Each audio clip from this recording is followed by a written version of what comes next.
Hello and welcome to all of you eSailing fans around the world. Welcome to the Spanish Championship. And today we're going to see the first semi-finals of two. A lot of you players has fought for this, and we're going to do a fantastic show in today. But I'm not going to do it alone. Please welcome my co-host, Mr. Alec Wilkinson. Hey. Hola, buenos dias. ¿Qué tal, Thomas? Thank you. I have to say, my Spanish is not the best. I only learned a few words in school, but I know you're very good in different language, Alec. That's why we also have you here in the studio. And what a show we're going to see today. We do our best between us. But what a show we're going to have today, Alec. 274 players came from the start in this championship, and tomorrow when we reach the final, there's been raced more than 270 races in total. That's crazy to crown the first Spanish champion. Yeah, I mean that's an extraordinary number of e-sailors, an extraordinary amount of organising as well on the side of the organisers. So they've done a fantastic job, and I've been following you and the streams that have been building up to this weekend's racing, and it's really exciting. So we've got semi-finals today. We've got two semi-finals. We're bringing you those live, and then tomorrow it's the big final. And it is the big final. But before, the first race is already ready. But before we start race number one today, let's go in and see who we will see in race number one. And here we have it on Sail Ranks, the program for the community, by the community.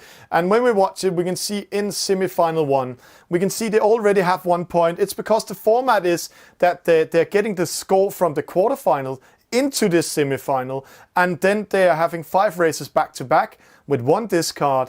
And we can see Avaritop and Pasto, they perform very well. They have 1 point. They won their groups. Jorn Gadona, CLDP sailor, 3rd place. Enric Nagua, also 2nd place. Then we have Jacobo Garcia. We have Matthias Bonnet, Cruiselator, in 4th position. Felix Pinot, España 1794, Panales. He's the oldest, as I remember, 55 years old. Then we have Avaro, Rausanlag, Diego Butin, also CLDP, Israel. Then we have one of my favorite players, Bandito. Let's see if he has his pink sail and unicorn on it today. Nano Stinga. Then we have Guti. We have UMSB, España 2308, and Art coming in with 10 points into this semi-final.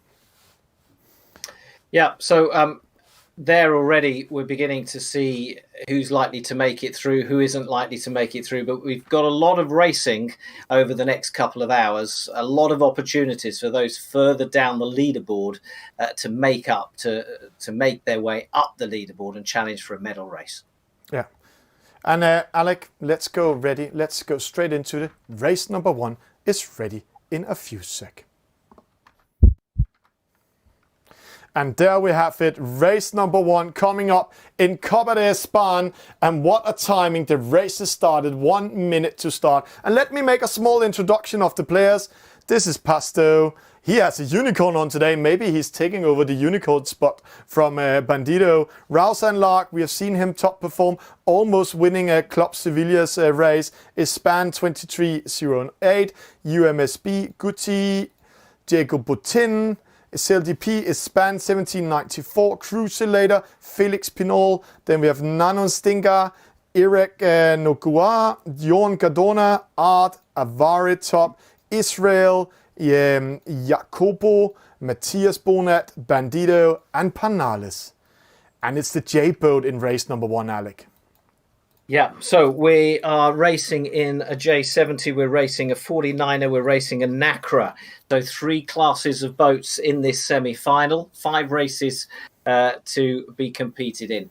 And we are just 15 seconds away now from the very first start of the very first semi-final race of the Copa de España, and it's going to be terrific. We've built up over the last few days to this, and they are away with Jean Cardona and boats and Cruiselator, boat 1355, out there as well, but Joan Cardona looking like he got the best start of all.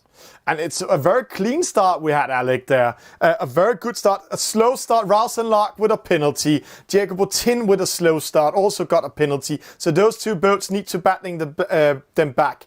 But this race is won and lost downwind. So being 70 meters behind from the start doesn't mean that much.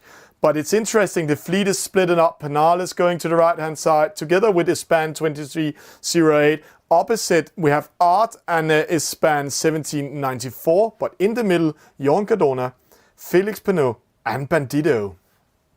We're doing an upwind, downwind, upwind, downwind. So it's 2 laps of the race course for this semi-final. And I think that's going to be the format for all the races today. And we are, as we've said, in the J70, our first race in the J70, the slowest of the races of the boats that we're going to see today. Yeah, and now when you're saying slowest, upwind, it has an average speed of 6.0 knots. That's the best VMD button. See here, penalty, Cruisulator coming in front of Avaritop. Almost giving that penalty out there. So close, but it's still Joan Cardona in a good speed. So upwind, best VMG is 6.0, and that's no matter where you are in this race course. So it's all about being where the wind is. And right now, the wind is coming from left-hand side, and it's very dark in the left-hand side also. So a boat like Israel and a boat like Ispan 2308 has placed themselves very, very bad at the moment. It's Cruisulator. Ispan 1794, there is in good position. So a huge fleet, really, of 20 boats competing here. Alvaritop, we're just seeing heading the fleet into that top mark. Joan Cardona well placed as well. But it's going to be, if past experience is anything to go by, it's going to be a real mess of traffic up at this top mark as they all converge within a few seconds of each other, and we're going to see penalties galore. Yeah. It takes a steady hand and a steady nerve to get around the first mark on a fleet this big, and already a penalty there for Alvaritop. Yeah. He just got it. Yeah. Cruisulator leads Joan Cardona into the top mark. Cruisulator, one of Spain's top sailors. We've seen him in World Championship finals. But when we Joan Cardona, one of the top professional sailor. And actually, do you know what? That was quite tame coming into that top mark. Everyone behaved. Everyone stayed calm. But now the spinnaker is set. And Cruisulator accelerates downwind, and it's the downwind leg in the J70, the EJ70. It's the downwind leg that is vitally important and that often decides the race. Yeah, and it's quite good to see how clean. Oh, penalty to Pesto. He must be unsatisfied about that. That was an unforced penalty, but very clean start. But I have to say, the level of the Spanish sailors is maybe the highest level we have in the world. I've already said it's the Italians having the best level, but when watching these sailors here, Joan Cardona winning of SailDP qualifier, Cruisulator winner of SailDP qualifier, Bandito final in the SailDP qualifier, Avaritop, one of the top sailors in the Spanish community, winning a lot of the international races. So 4 top sailors already there, all candidating to be Spanish champion, but also world champion maybe this year. Well, world champion at the moment is Velista 71 of Italy, and only time will tell if that is taken from him by a Spanish sailor. But Cruisulator coming into this bottom gate, and Joan Cardona is round just ahead. There's a penalty there for Alvaritop. Again, his second penalty of this race. But did you see that rounding? Cruisulator first, he sailed in front of Avaritop that didn't manage to get away from it. He's got a penalty for sailing into Cruisulator. And then he used the rule of the inside turn because Joan Cardona was on the outside. And then Cruisulator actually penalized him, putting himself in the lead with more than 10 meters, putting Bandito in second. But Bandito, where is he? He's here in the red boat. That's pushing Joan Cardona and Avaritop away from the lead. So they really need to do some cool downwind action to be back. Great move by Cruisulator. So Bandido, isn't he normally the guy with the unicorn sail? He's normally the guy with the pink and the unicorn sail, but he's not a bandit with that one on. So today he's red and a number 5. Today he means business. Yeah. He's got the angry red sail on. And last time we saw him race, we also saw him in the final switching into a pirate flag instead of the unicorn. And I know he's sitting at home having some fun. He's watching this while he's racing, I know it. And the dog might move around his feet. He's one of the older guys in this race. And right now he's battling Avaritop, Johan Cardona and Cruiselator, the more younger crew in the top. But it's top 4. They're moving away. Cruiselator, Bandido, Johan Cardona and Avaritop. But let's watch a little bit from behind. Up here, that's interesting. Gucci coming in the right-hand side. Interesting move. Yeah, but Cruiselator still looking good at this top mark. One more leg to go after this final manoeuvre at the top of the course. Avaritop in second. According to the data on the left-hand side here, we'll see what the reality is as they come into the top mark. Cruiselator manoeuvres and is in line now for that mark. Johan Cardona will have to put in a few more tacks. And coming up on the inside is boat 1355. Avaritop also sneaking in. He's got to avoid the mark to avoid the penalty, and so far so good for Avaritop. Johan Cardona in 4th. Avaritop, a bronze medalist at the Snipe Worlds. And then we have Copa Garcia coming in, and that's making a gap down to Rausenlak, his second penalty here, and his span 1794. And Rausenlak, he actually started in last position, and he's in 9th. And I have to say, I saw Rausenlak. He was the organizer of the championship of Nautica Marina Nautica Sevilla. And he won all the races except the middle race that counted. So there he got 4th. But he's a very, very good performer and coming back from last. But the battle downwind, Alec, let's see how it's going on. And it is quite a battle. Cruiselator with a 50-metre advantage now on the rest of the fleet. But it is still close for second and even closer for 3rd and 4th between Johan Cardona and Avaritop. We can see the finish line ahead of us between those two sort of light beams coming up out of the sea. That's where they're heading. And you can see our leader on the right-hand side with the blue sail. He should be clear. He should be the winner. But what about second place? Who's going to take it? It is so close between this guy, Bandido, and Johan Cardona right now. And let's not forget Avaritop just trying to squeeze in between them there. And Cruiselator crossing that finish line, winning this race, Alec. But it's going to be exciting for that second place. Who will take it, Alec? Who will take it? Well, it looks like Johan Cardona is good for second. He's got to put in one more manoeuvre and he crosses the line to take second place. And just on the inside, Bandido takes 3rd, Avaritop takes 4th, and Jacobo Garcia now comes in to take the 5th place. And when we're watching here, it's a great race, but it's also the battle for all the points here. Oh, penalty to Enric here, dropping from around 9th to 12th, slowing down. Felix Pinot coming in. Pasto, he must not be satisfied about that. 19 points.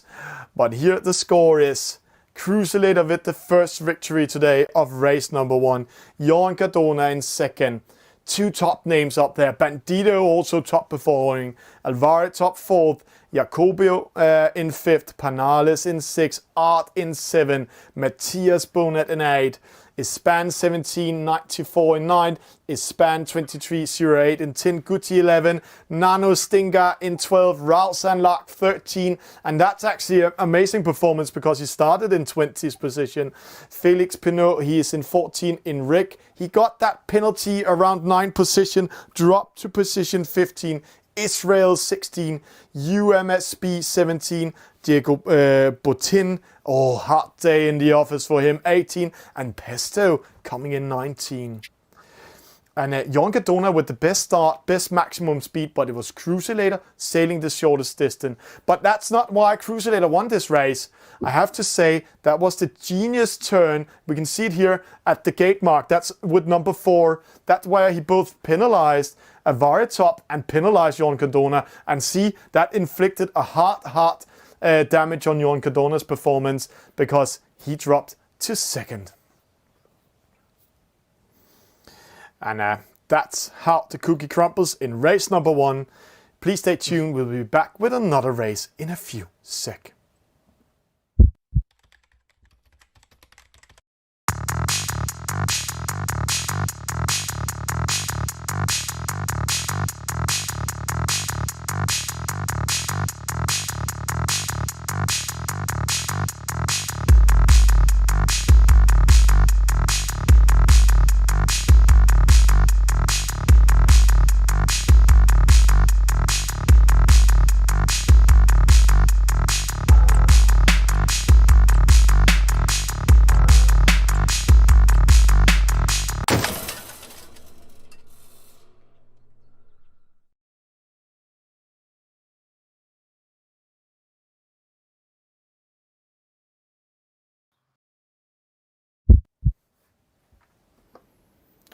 And Alec, what a first race we had.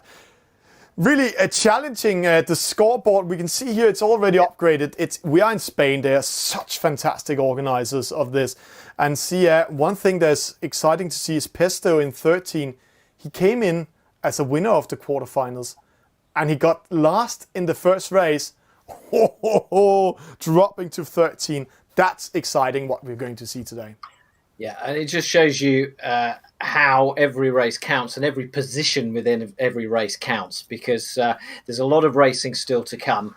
So Jon Cardona, who finished 2nd in that first race, is now top of the leaderboard. But look, there's so little in it. There's just a point between him and 2nd and 3rd.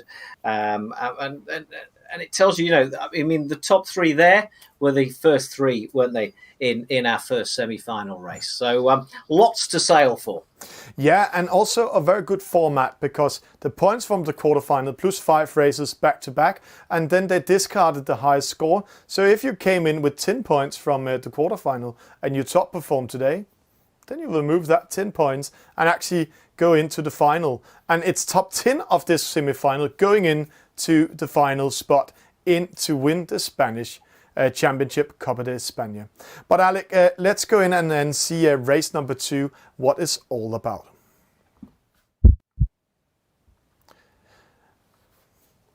So we're going to do, again, in the 49er this time, so a faster boat.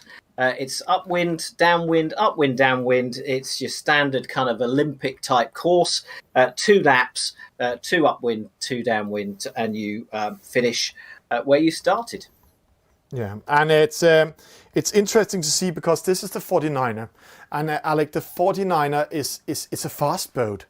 And when we see it, some of the stats of it: upwind 11.7 knots, downwind we can almost hit 23 knots.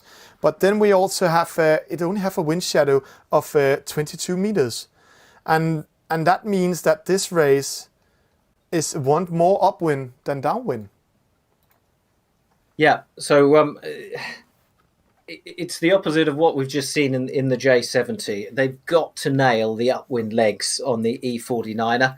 They've got to nail those, and then just stay out of trouble on the downwind. Because if you get it right upwind, if you spot the right breeze, you spot the puffs, you can gain 20 to 30 meters on that upwind leg.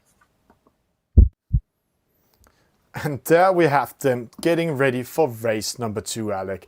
It's interesting. All the boats are in here. We just have Pesto here with the unicorn pink sail. Maybe he's trying to take some of the thunder away from Bandido, but it doesn't work that much, because he didn't got that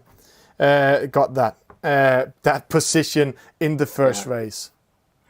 Yeah, we've got a few pirate flags there as well, haven't we? Yeah. So I wonder if we're in for some dirty racing some penalties and some elbowing and fighting out on the course. We shall see. But the clock hasn't started yet. We're still waiting for everyone to join and waiting for the race organisers to hit the start button and get things going. But we're racing, for those of you who know it, we're racing on the Bay of Mallorca, or the Bay of Palma in Mallorca. And wouldn't it be fantastic to be there now? We've got. I'm in London right now. You're in Denmark, Thomas. But in London, we have the most fantastic weather today. In fact, it is a hot summer's day. But I tell you what, I'd still like to be watching this live in Palma, watching it on the water. Wouldn't that be fantastic? Yeah.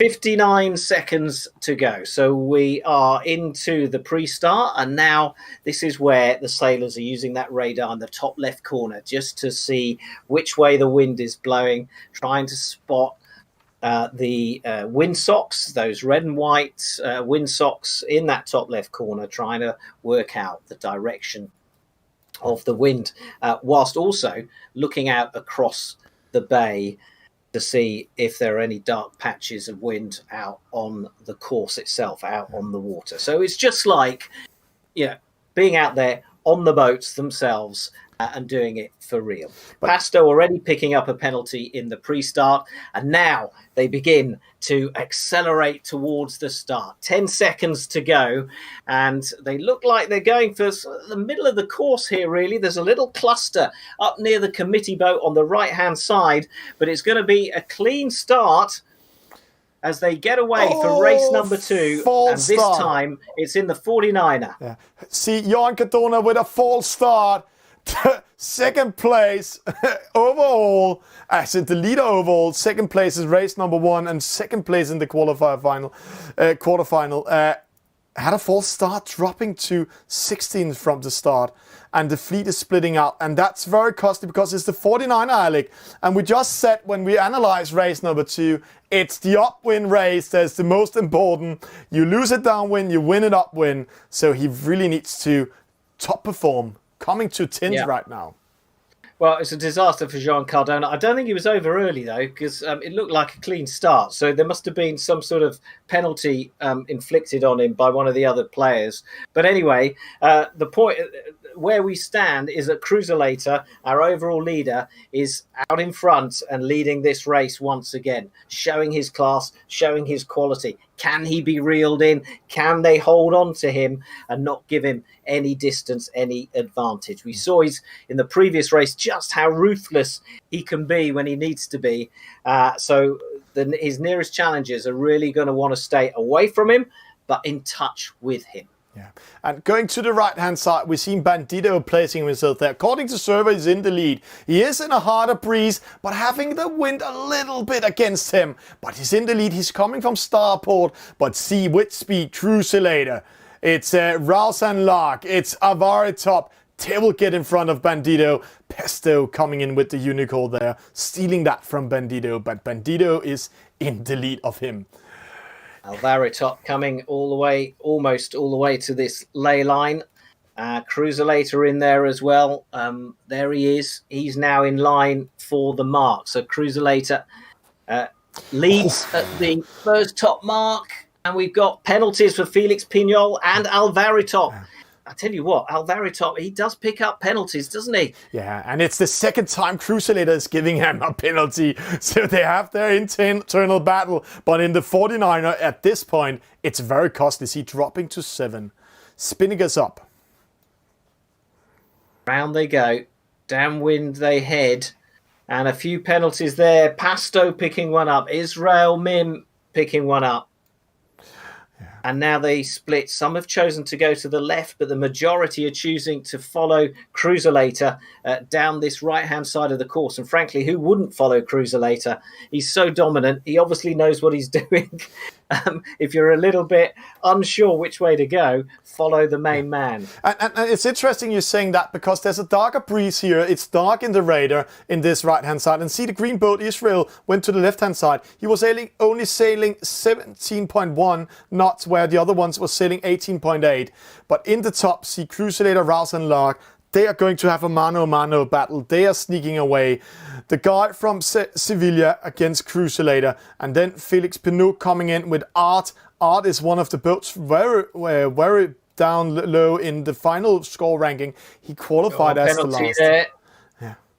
And it's a Varitop again. In the middle of the fleet. Alvaritop again.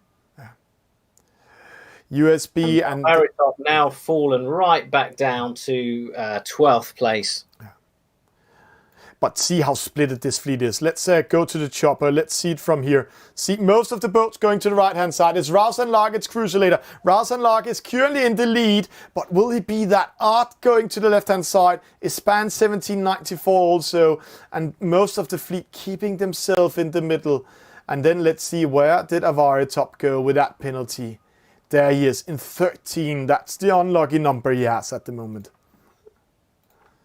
Yeah, interesting the distance we're getting between the first and second place boat, because it looked to be a greater advantage from that chopper shot. But anyway, we'll see as they come to this mark again.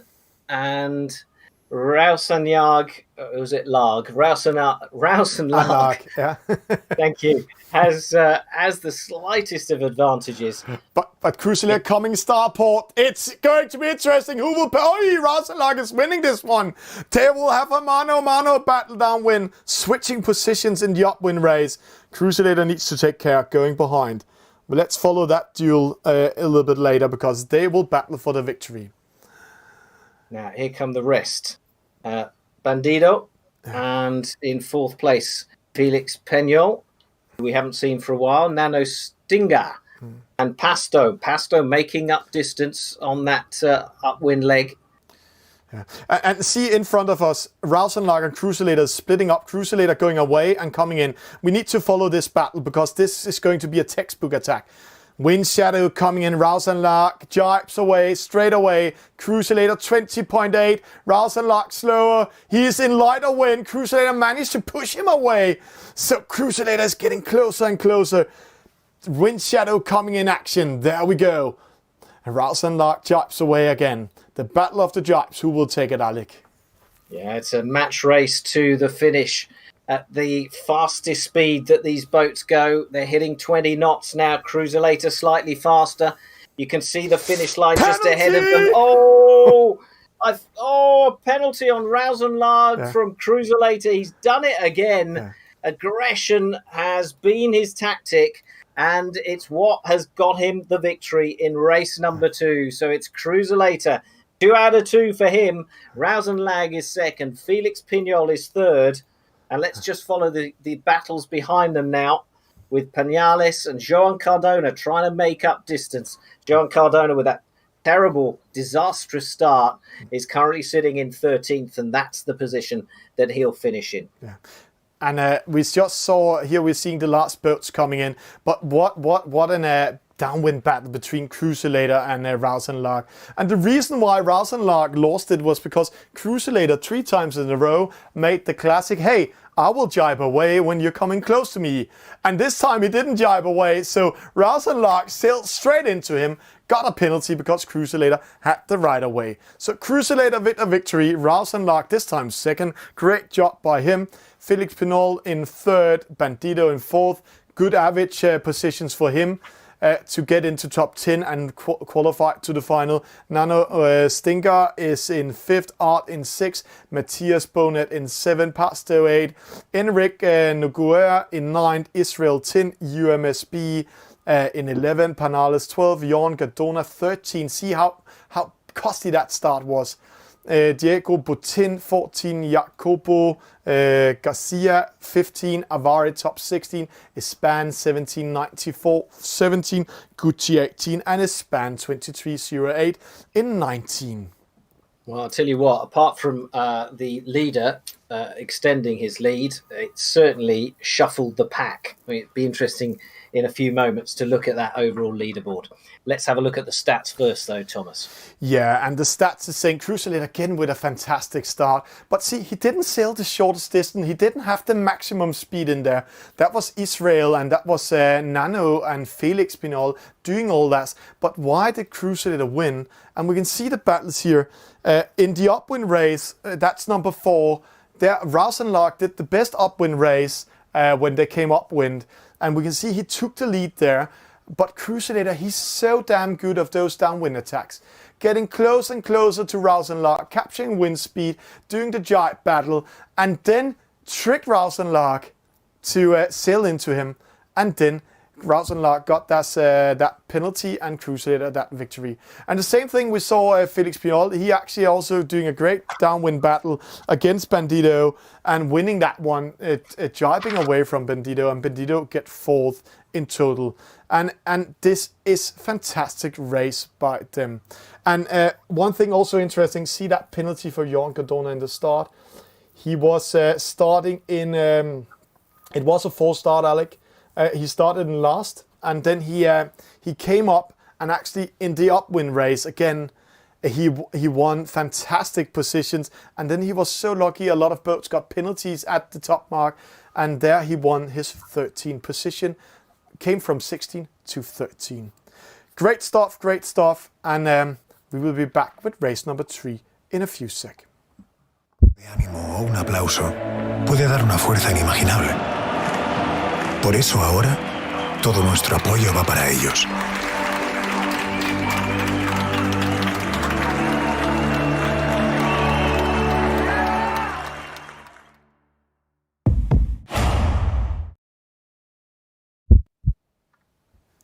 And Alec, cool racing we're seeing today. It's very interesting to see this. And as you said, this is turning up and down the scoreboard. And here we have the overall sail ranks at the moment. Crusader with the lead. I'm just looking at that. So, I mean, he went into that second race with a 1-point advantage. And now he's got, a 9-point advantage. So that second race may be what has decided this whole championship. But we'll see. We've still got plenty of action to come. Bandito now moved up into second place. Joan Cardona, a disastrous result in that second race, but he's still holding on to that podium position in third, and really only 2 points between him and Bandito. Alvaritop, though, I think he's the one that missed out most after that race, dropping down to 5th place. But remember one thing, Alec, they have a discard. And right now the discard is 13 and 16 points, 13 for Johan Gondola and 60 points from Alvaritop. So they need just to perform rest of the day to keep their positions, but a small slip up will be very costly. Let's get ready for race number 3. Let's see what it's all about, which boat we're coming into. So we're moving into the NACRA 17. They're just going to jump out of their 49ers into the foiling NACRA. The fastest boat we're going to see here this afternoon. And like the 49er, really the upwind leg in the eNACRA 17 is the most important leg of the race. It's in the upwind that you can really seal the deal in these races. You can lose them on the downwind, but you can win it on the upwind. Yeah, and one thing we also need to say is if you're watching the stats, it only has a wind shadow. It's a light boat and it's an interesting boat. It has a wind shadow of 22 meters, but this boat is hard to race because two things. It's going to slide around the corners when we are coming around the marks. It looks like it's drifting around the marks, so you really need to be good of timing that. But also, this boat don't like hard breezes. So you need to find a middle way when you're going upwind, because if you're going into a harder breeze, it actually slows down. But let's get ready to rumble. They are in next race. Yeah, most of the features, the sort of tactical, strategic features of sailing the NACRA 17 that you get in normal, real Olympic sailing. They've transferred a lot of those features into this NACRA 17. So it is a fascinating boat. And you're quite right. If the wind is too strong, then you're in danger of losing control of it because it's so skittish, it's so fast. But equally, if it's not, if the wind's too low, or you find yourself in a bit of a hole, then it just falls down off its foils, and you really pay the price. But we're into the final minute of the pre-start, and let's have a quick tour of these boats. This is Cruisulator we are watching right now, and it will be interesting to see him, where he will positioning himself. Right now he's behind the rest of the fleet, so let's just keep an eye on him. That's the leader. Let's see what he will do. He will try to sneak up to the starting line, but will he be at the committee boat or independent? Right now it looks like the wind is coming from right hand side the next 12 seconds. So he's placing himself on the committee boat because then he will be on the inside in a favored position to actually defend his position against the other boats, so they can't tack to the right-hand side. But he's going to have a very slow start. Let's follow this one.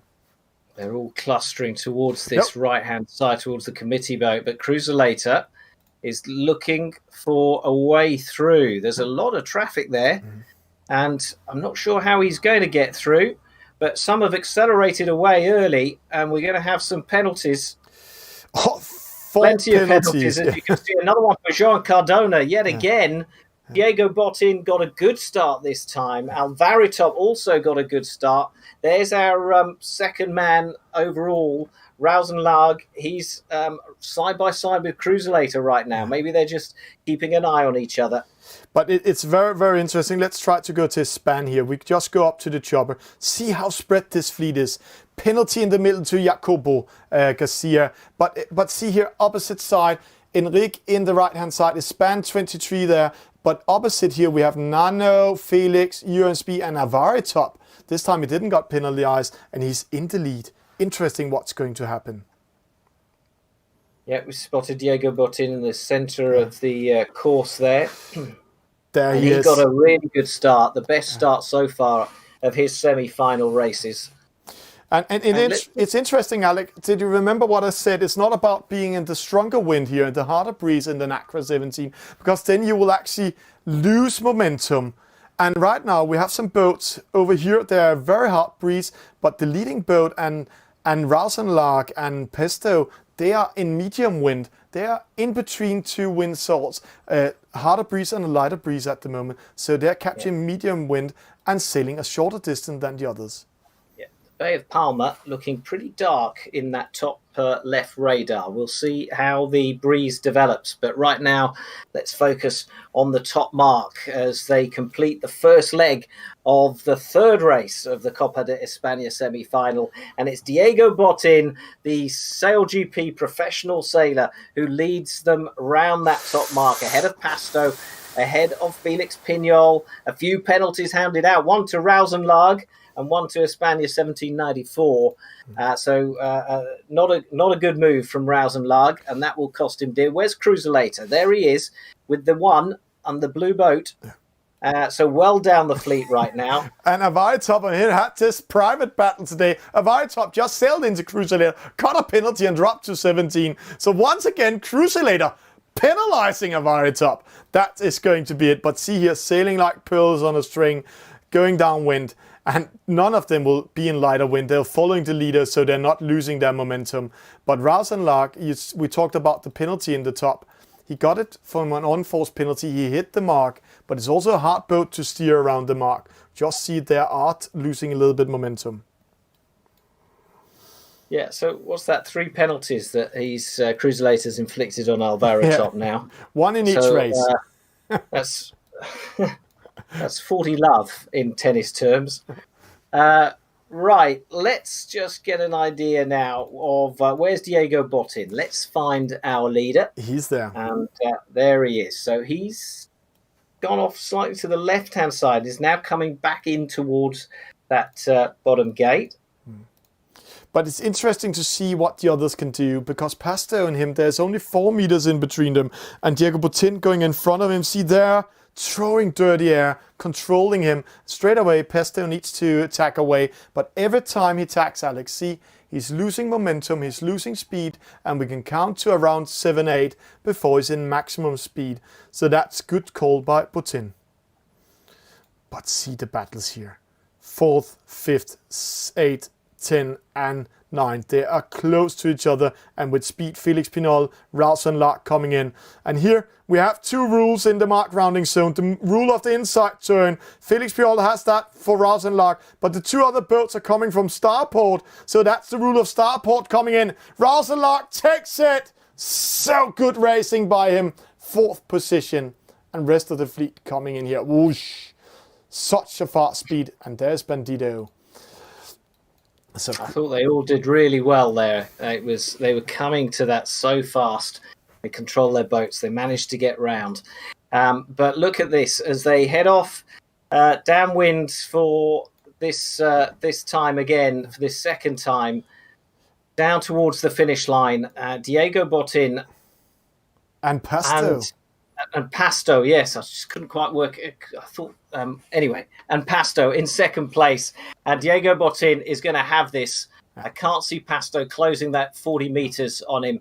So a victory at last for Diego Botin. He's had some poor results so far, but he gets the victory. Pasto second, Felix Pignol in third, and Rausenlag is 4th. Now, where is our overall leader, Cruiselator? 12th. He is well down in the middle of the fleet.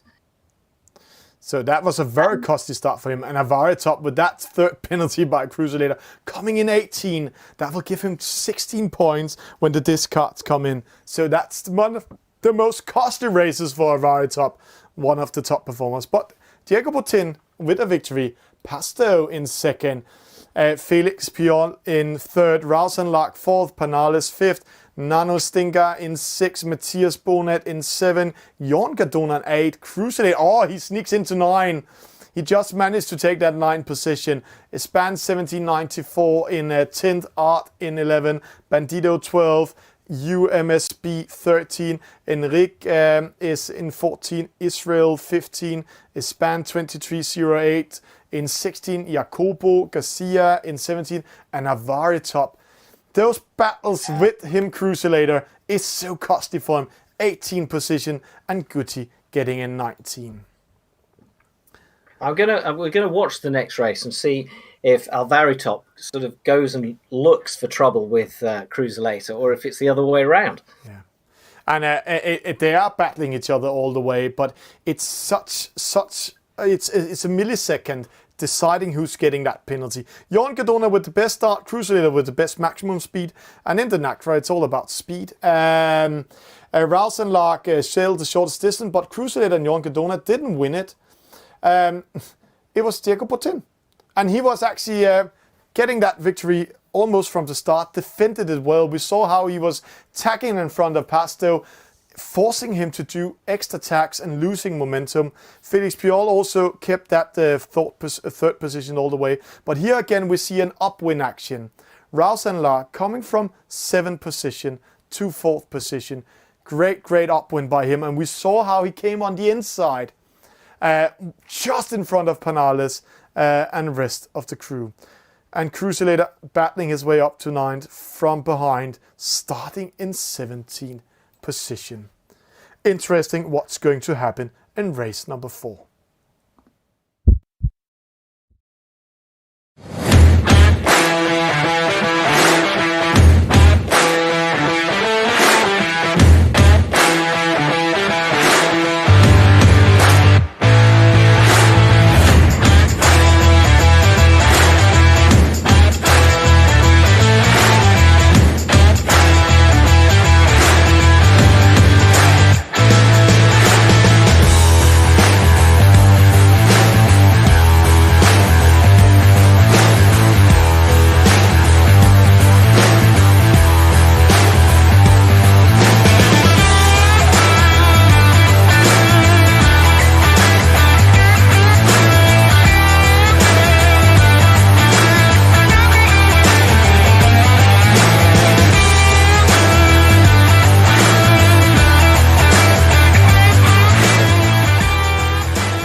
and Alec Wilkinson.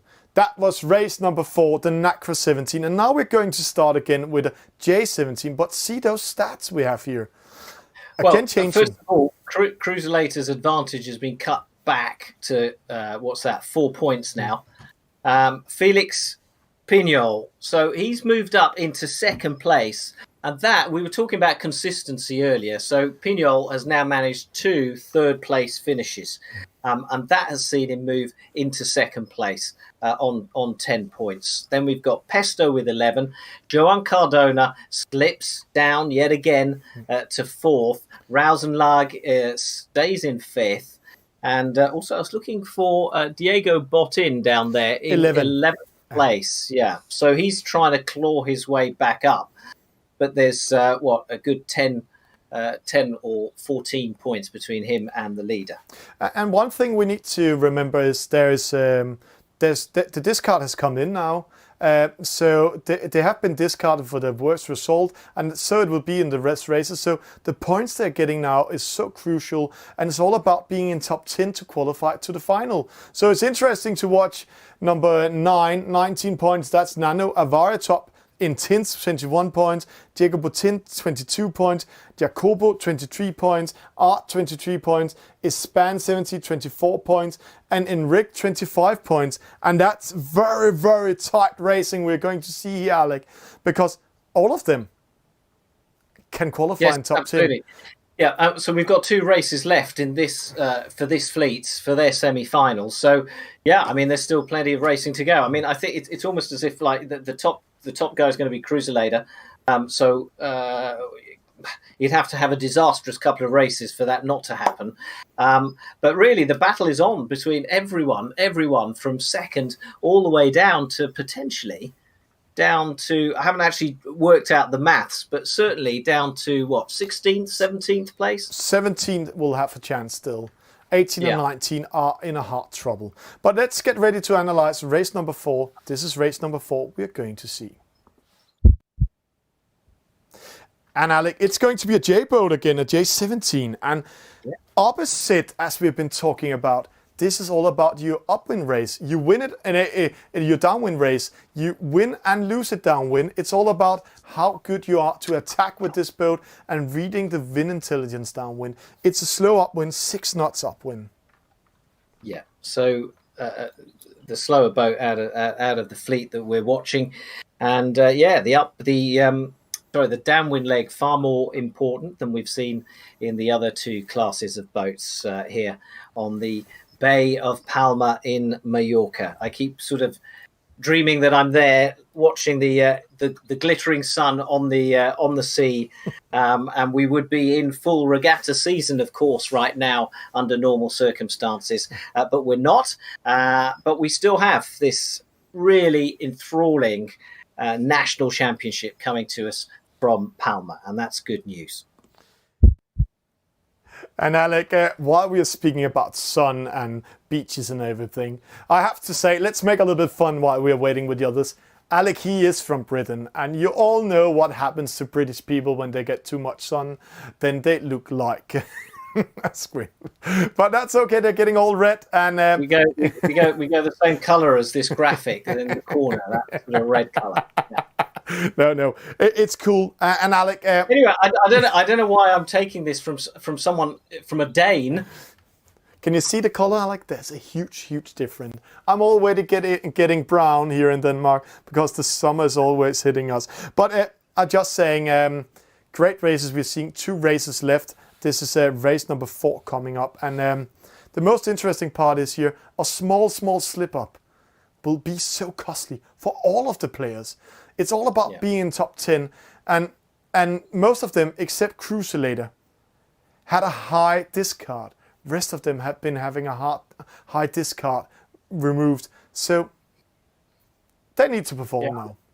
I want to see how Jean Cardona does in the start, because he's messed up, I think, all 3. Certainly two out of the 3 anyway that we've watched. He's done badly in. Remember, he's a professional sailor, hugely experienced, as many of these guys are. but we've seen him do really well in the eSail GP. We know how engaged he is in eSailing, so we'd expect him to have a calm head and to have tactics that he knows inside out for the start. Yeah, and let's get ready for race number 4. And there we go. And Alec, you had a wish. Here we have the leader, Cruiselator, in the picture. But let's try to follow Jon Cardona. He's so close to the leader, making a little bit teasing about him, sailing around, just saying, hey, I'm not afraid of you. Here I am. It's the J-boat. I know I'm normally a foil sailor. I sail DP, but I'm ready to take on the challenge. And see that image he has there. 3 heads, small heads with the hair up in the air. So let's see how it goes. So that's Jon Cardona. The other guy, of course, and his teammate in Sail GP is Diego Botin, who is hugely experienced in Olympic sailing and sort of professional inshore sailing as well. So here, though, Cruiselator is the man to watch. He's the man to catch overall in the leaderboard with 20 seconds to go. Race number 4 of 5 for this fleet of semi-finalists. And the clock counts down. There's a penalty for España 1794 already, one for Israel as well. And we've seen Israel challenging at the front quite a bit. Cruiselator with a penalty just before start. They're clustering up at the committee boat. That can be very costly for him. See, that's going to be a very slow start and a false start too. Bandito also. So 2 top sailors in trouble, and it's the J-boat upwind. That's very costly because that's hard to capture. But they're going to the right-hand side. But best start this time for Penales. He's here in the middle together with Jon Cardona. He started in 2nd.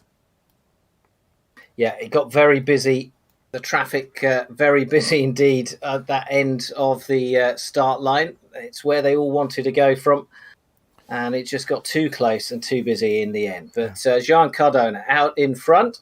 We wondered how he would do, and he's done very well indeed. Felix Pignol 2nd, Enric Noguera in 3rd. Overall leader, Cruiselator, currently sitting in 8th.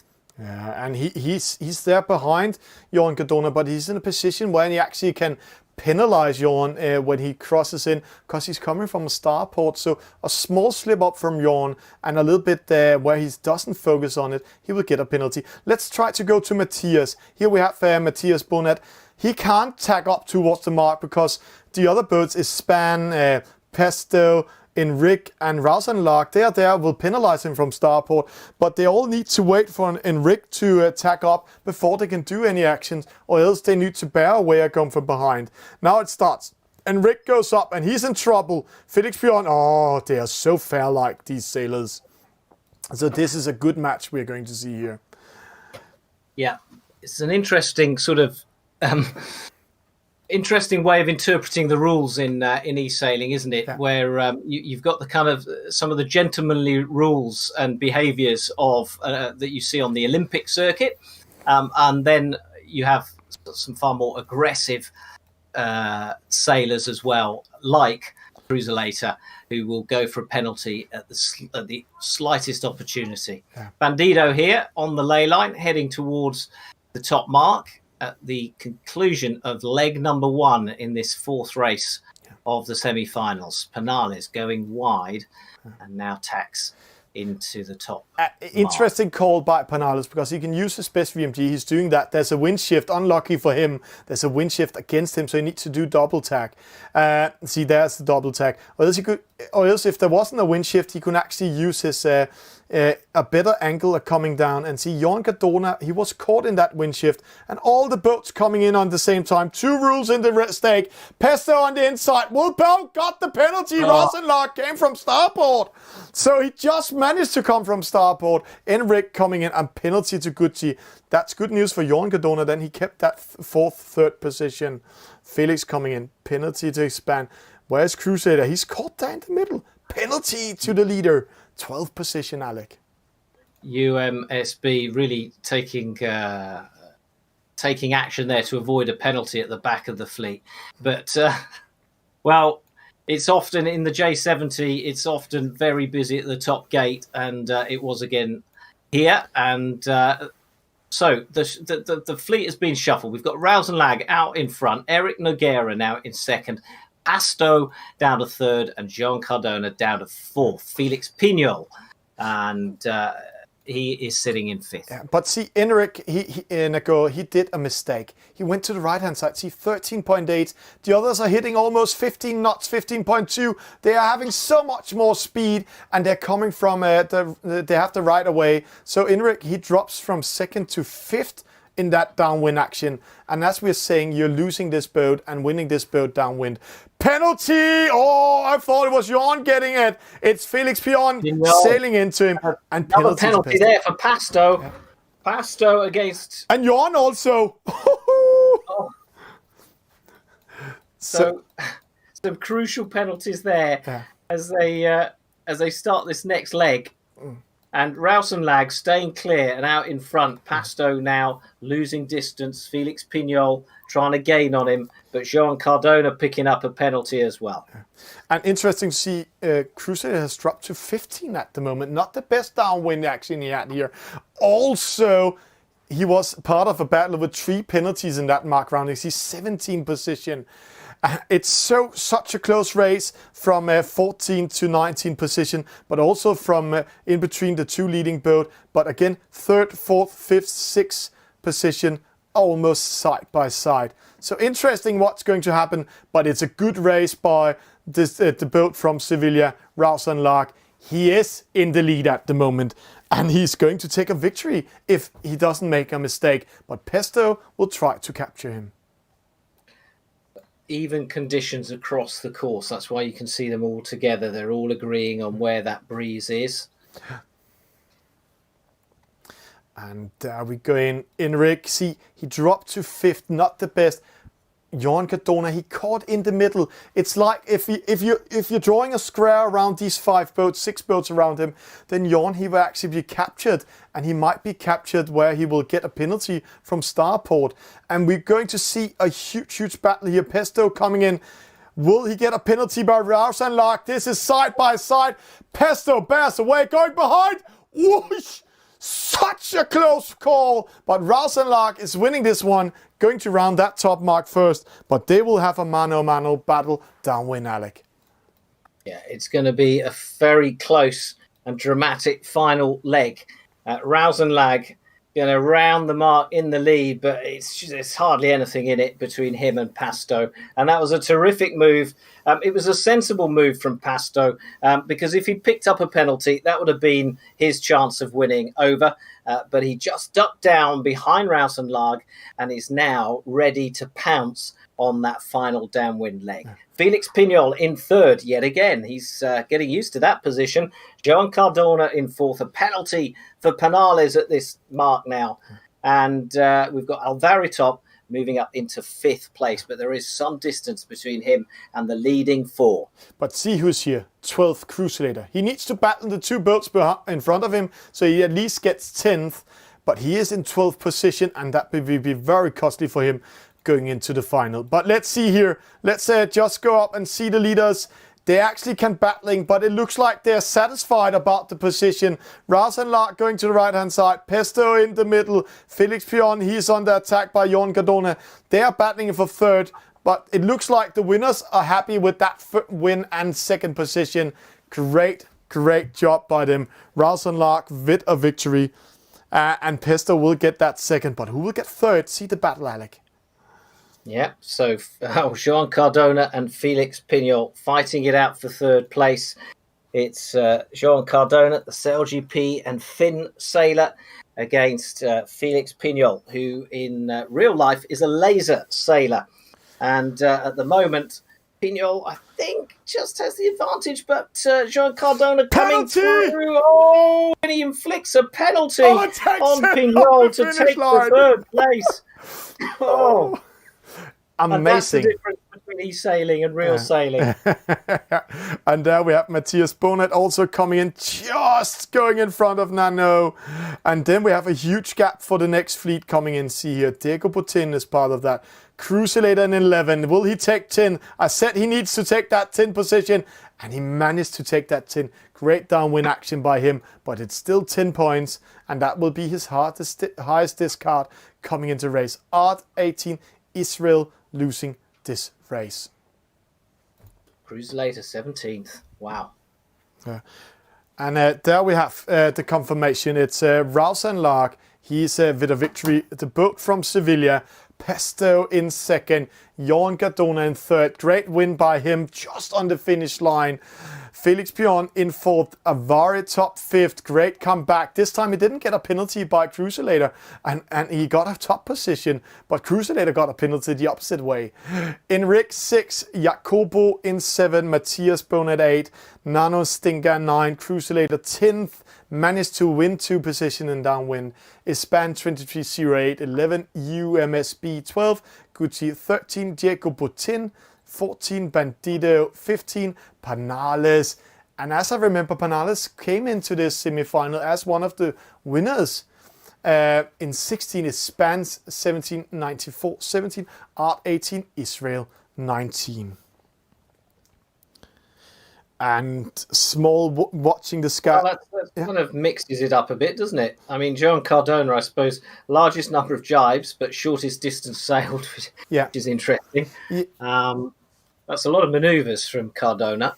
But it was aggressive maneuvers. He made them to attack and win his position. And when we go in and see here, we can see he won it in that downwind action to the finish line against Felix Pinol. And that's great win. Rouse and Lang, he won it upwind. We can see it again, that mark rounding down there.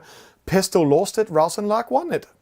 And the best victory in the downwind action is Jacobo, Garcia and Cruiserator, winning 2 positions. And the biggest loser from the top mark and down was Panales. He dropped from 8 to 16. Very costly drop by him.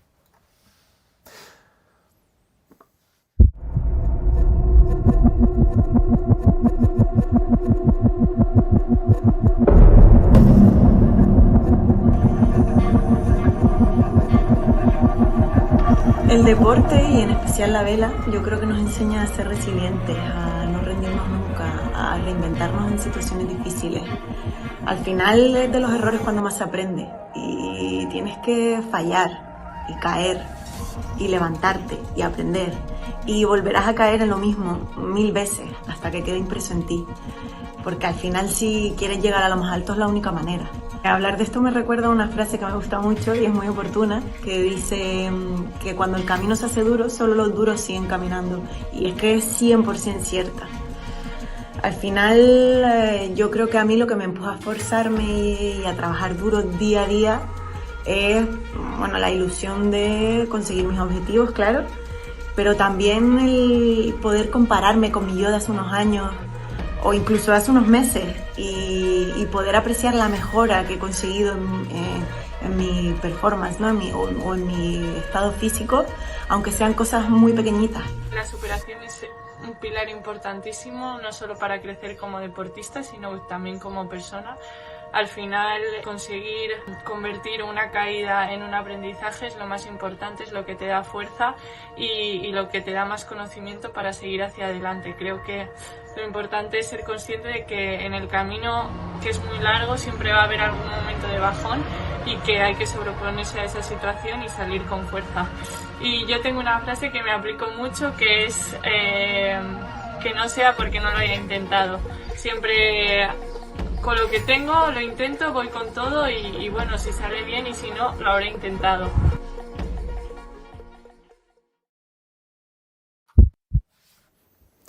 And Alec Wilkinson, everything's turning upside down, and that position for Crusader gave him 9 points because he had such a high discard before. So see the stats again. We've been talking him up, hadn't we, over the first 2 races, and he's now dropped down to 4th place from 1st. That is a huge drop. That was a really disastrous result for Cruiser-Later, because he's already got one discard. You know, he can't afford to lose any more. But what a great performance from Pasto. 2 second-place finishes in the third and the fourth race has seen him go at top of the leaderboard, just ahead of Rausenlag, and he's been consistent as well. He won race 4. He was second in race 2. He's been challenging pretty hard all the way through. So Felix Pignol still hanging on in third place. He finished 4th. He's had 2 third-place finishes. I keep saying it. It's all about consistency.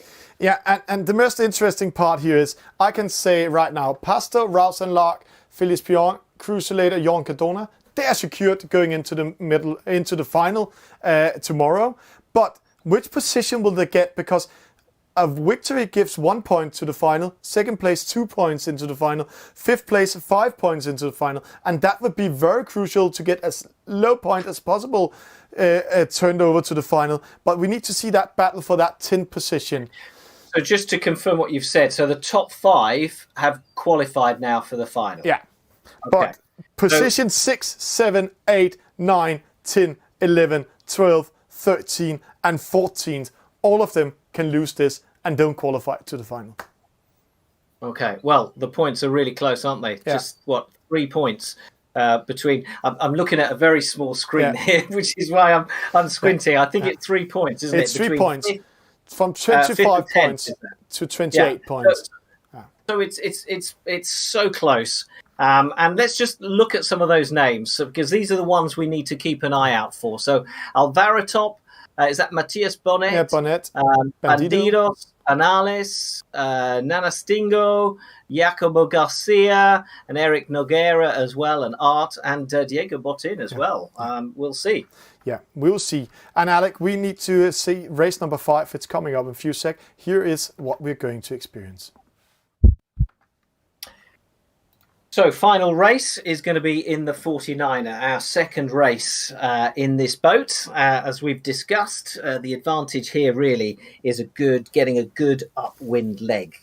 Do that and you're in with a chance of winning. You know, if you find the right breeze and if you race it right upwind, you can gain 20 to 30 meters on your competitor who hasn't quite sailed it as well. But otherwise, it's upwind, downwind, upwind, downwind. So 2 laps, as always, and it's race 5 on the Bay of Palma. And here we go, race 5 coming up. Well timed here, and right now in the picture we have a pirate flag up, and that's one of those battling for that 10th position, and that's Matthias Bonnet, and he's currently in 6th position, but he's only 3 points ahead of the 10th position, and that's Nanostinka.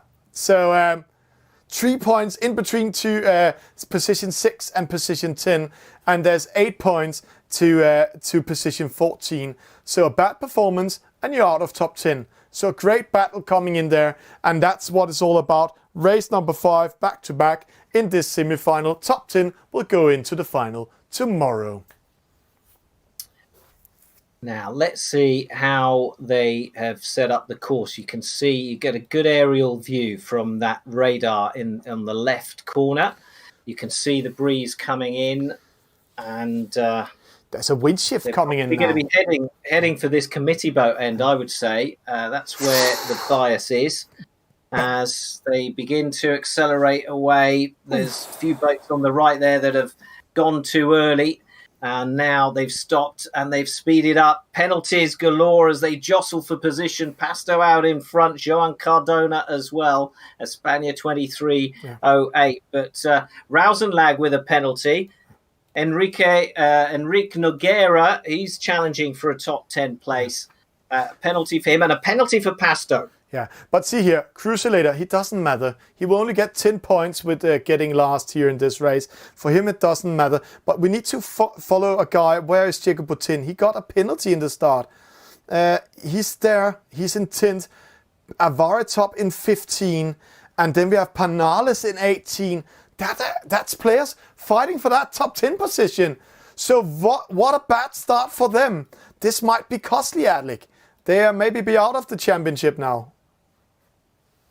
See how this unfolds. But see. Bandido out in front right now. We said, didn't we, when we were looking at the overall leaderboard, he was going to have to put in a really good performance to claim his place in the final tomorrow. And so far, it's going well. Guti in second. USMB, who picked up an early penalty in the pre-start, in third. And then we've got Joan Cardona in fourth. Yeah. But interesting, see here, Bandido coming in, just going up here. He is in second at the moment. Great job by him.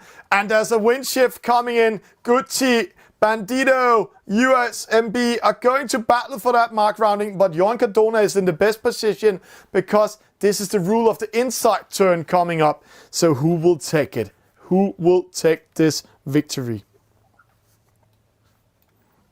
Wow, everything to race for as they come up to the top mark for the first time. We've only had a minute 45 of racing and already it's been breathtaking. Guti out in front. He should be clear. But what about the three boats following him? Trying to go into the inside of Joan Cardona. He's successful.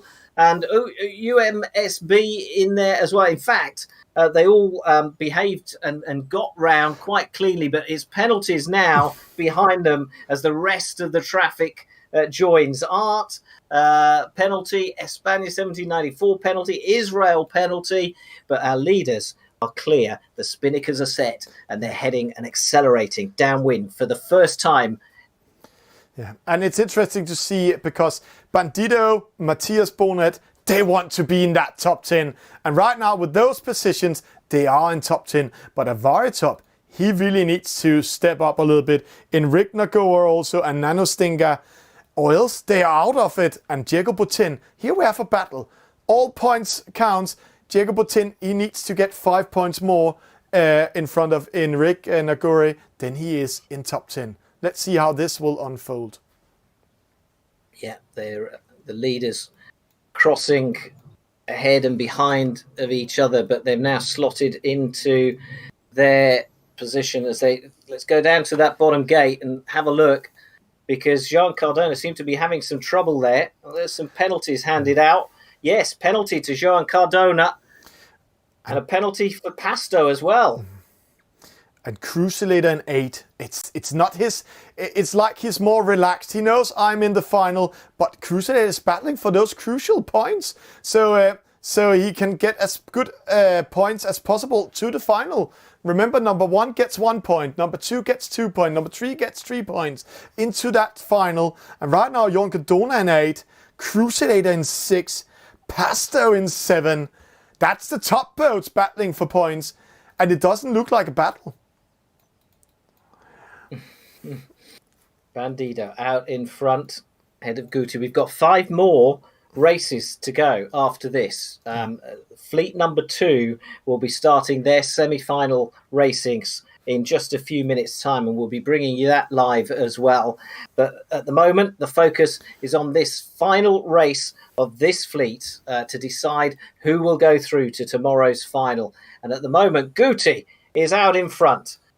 Guti takes the lead from Bandido on this second and final upwind leg. Matthias Bonnet is third. Joan Cardona into fourth. You can see the green boat there. UMSB in shot in the centre of the screen. But very good call by them. Yeah. Oh, I was just looking. Matthias Bonnet.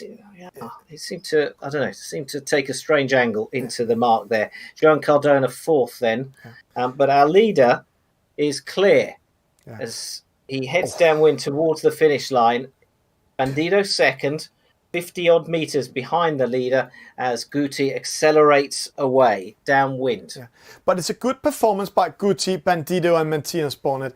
They really listen to what we say. You need to step up, guys, now if you want to be in top 10. And then they're taking the win, the second and the third, and actually beating some of the top players that are performing all night.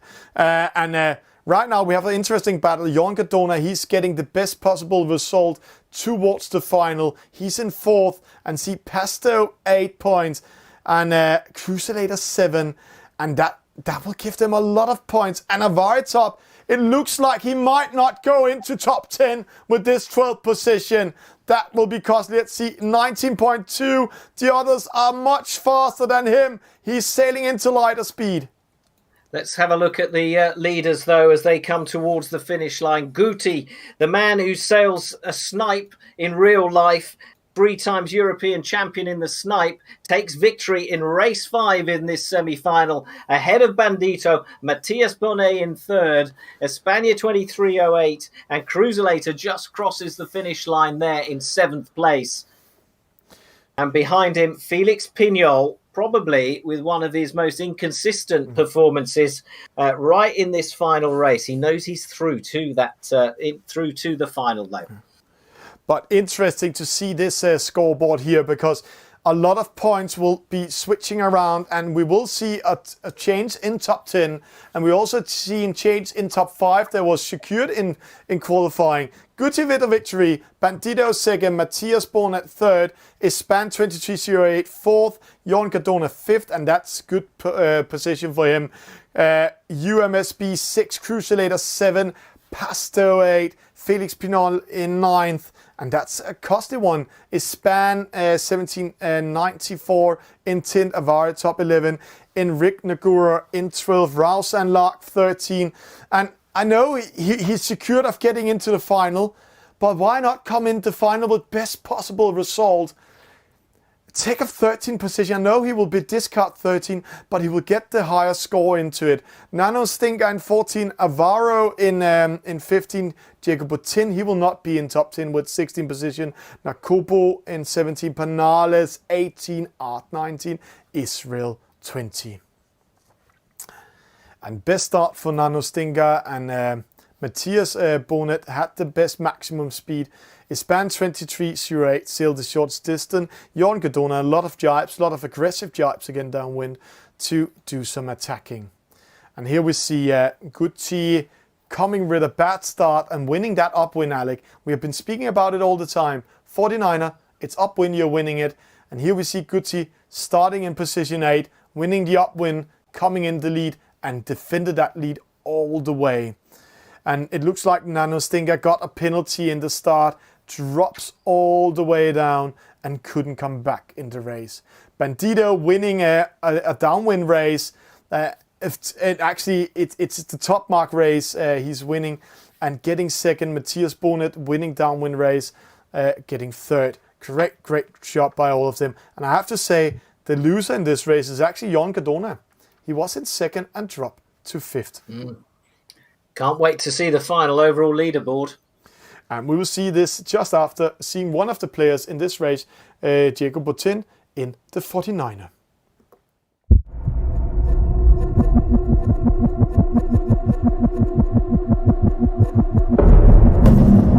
Hola a todas y a todos.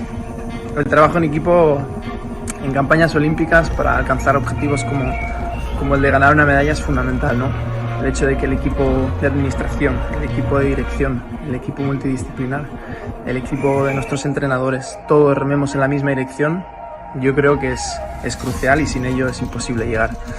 Y en el caso concreto del tándem Tara Pacheco y Florian Trittel, lo que más nos caracteriza es lo bien que nosotros dos nos complementamos, ¿no? Ella es muy fuerte en áreas en las que yo puedo necesitar un poquito más de ayuda, y al revés también, ¿no? El trabajo en equipo es una de las claves del éxito, no solo en el resultado, sino en el rendimiento y en el día a día, y todo este largo camino que nos hace que todo el mundo lucha por un sueño, ¿no? Por una medalla. Y bueno, personalmente con Diego, yo creo que somos a veces personas diferentes, pero creo que es lo que lo hace bonito y especial, porque nos complementamos muy bien. Uno hace unas cosas, el otro hace otra. Creo que eso es una de las claves del éxito, el saber trabajar con una persona, entender en qué le molesta, qué no le molesta, y creo que al final pues es lo que hace que el camino también sea más llevadero.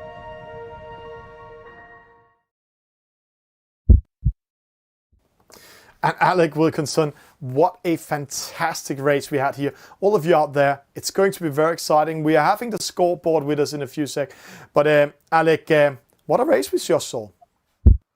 Yeah, I mean, it was Very exciting. Well, I mean, all 5 races have been terrific. And, we started this semi-final for the fleet thinking, wow, Cruzelator's really on form. He's inflicting penalties left, right and centre. He's winning races. But it hasn't all gone his way. Terrific result from Guti in race 5. Bandido finally getting himself a top 3 or a second place finish, because he finished 3rd in the first race as well, and that will be crucial. But Joan Cardona and some of the others, I think you're being a little bit tough on them by saying the top 5 had qualified, so maybe they took their foot off the gas.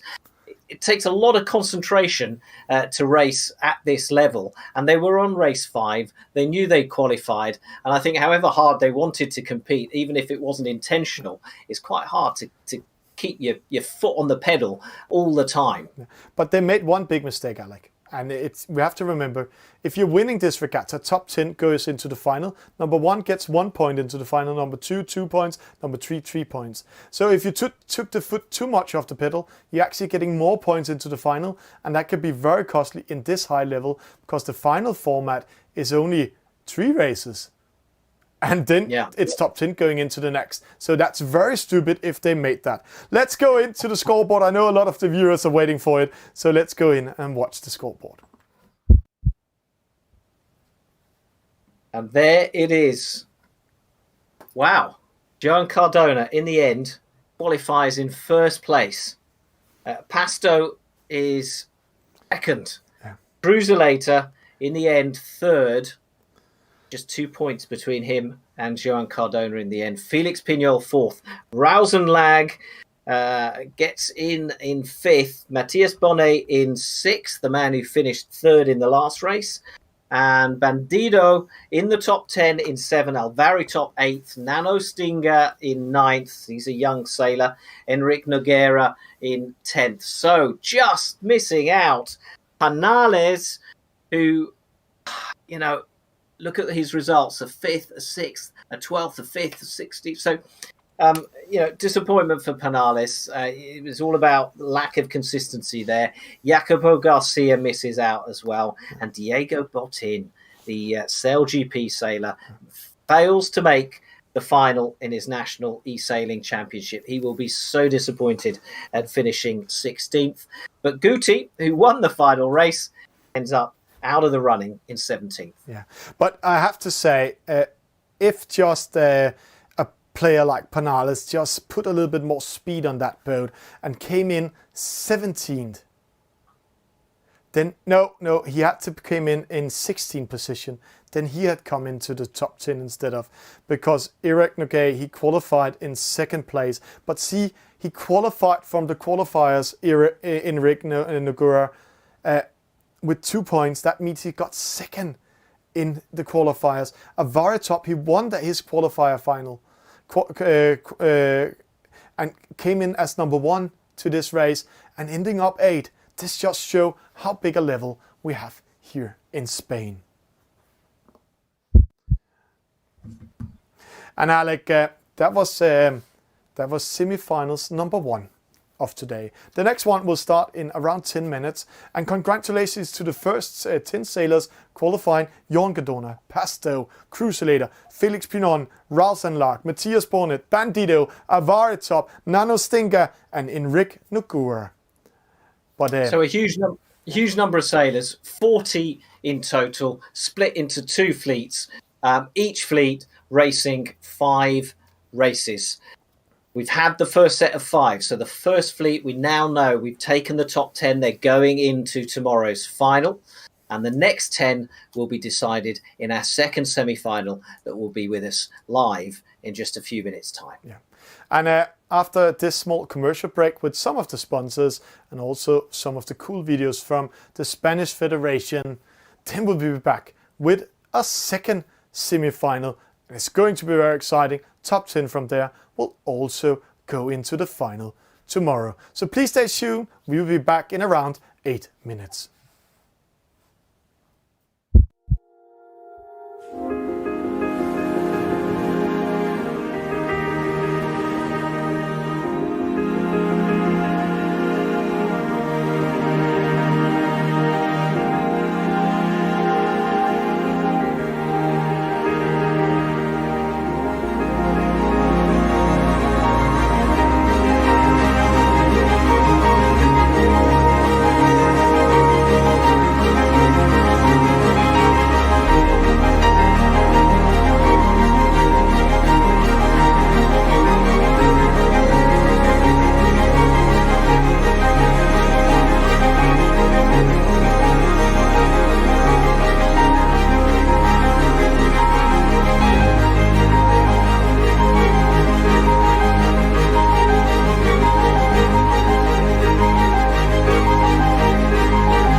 De ánimo o un aplauso puede dar una fuerza inimaginable.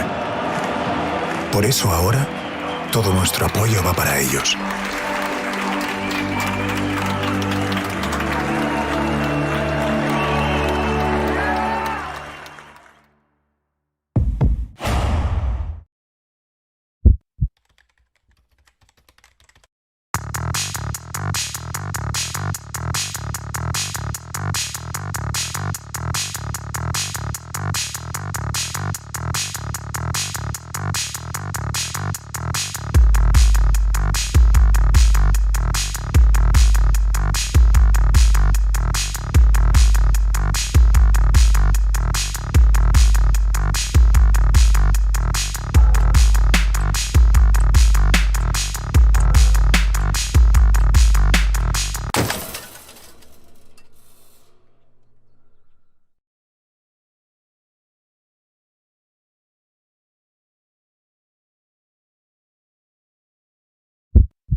Cuando hablamos de gestión de éxito, para mí es gestionar expectativas. Todo el mundo conoce la parte visible del éxito, que es la satisfacción de un deportista por subirse a lo más alto de un podio, compartirlo con su equipo y con las personas que lo han apoyado durante todo ese largo camino y el reconocimiento que con ello conlleva. Pero el éxito es como una moneda y tiene dos caras. Y en la otra se encuentra gestionar la presión del resultado que has obtenido y gestionar las expectativas que te rodean, las exteriores. Para mí uno de los mejores aprendizajes de mi campaña hacia Río 2016 fue gestionar esas expectativas. Habíamos obtenido la medalla de oro con mis compañeras Ángelas y Sofía en Londres 2012 y tuvimos que cambiar de modalidad y empezar un nuevo equipo, en este caso con Berta Betanzos en 49er FX y empezar una nueva lucha. Las expectativas que se generaron alrededor del equipo eran muy superiores a las que realmente podíamos llegar porque, como todos sabéis, el éxito es fruto del trabajo y del tiempo. Así que durante todos esos 3 años tuvimos que gestionar las expectativas, no solo las de exterior, sino las nuestras propias, que a veces llegaban antes de tiempo, para poder seguir entrenando al mismo nivel y no caer en desesperación. Por lo tanto, para mí lo más importante de todo es saber que las únicas expectativas con las que tienes que cumplir son con las tuyas mismas. El resto las utilizaremos para motivarnos, porque que la gente tenga expectativas más altas de las que de momento puedes dar es simplemente una muestra de confianza hacia el equipo y es la parte positiva de esas expectativas que se crean alrededor del equipo. Para mí es esencial saber que el éxito tiene dos caras y que con las dos tenemos que trabajar.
And all of you out there, welcome back on eSailing TV on to this Copa de España, the Spanish Championship, to all the international viewers out there. And we've just been playing the first semi-final, Alec, and we're going into the second semi-final. And what some world-class sailors we're going to see there. Yeah, we've got some terrific names here. I'm reading them off my tablet here because obviously they're real names and not necessarily their game name. So the classic one is Vivaracho, and you might say, who the heck is Vivaracho? Well, it's none other than Anton Paz, who is the 2008 gold medalist from Beijing in the Tornado class with Echevarri, his partner. So a really big name there, all the way down to a guy who's only got a set of numbers for his game name, 9952, and he's a very young Spanish sailor just coming through the ranks of eSailing, but he's made it through to the semi-final. Will he go all the way and make it into the final? Hector Dominguez, the national Spanish coach in the laser class, he's taking part in this. Ramon 732, a really good 420 sailor. So some huge experience here, but also some youth that we're seeing coming through. And of course, in eSailing, Thomas, it's not just about experience on the water. It's also about knowing your device, knowing the rules of eSailing, and knowing how to play those rules. Yeah. And Alec, let's go see a little bit about the format.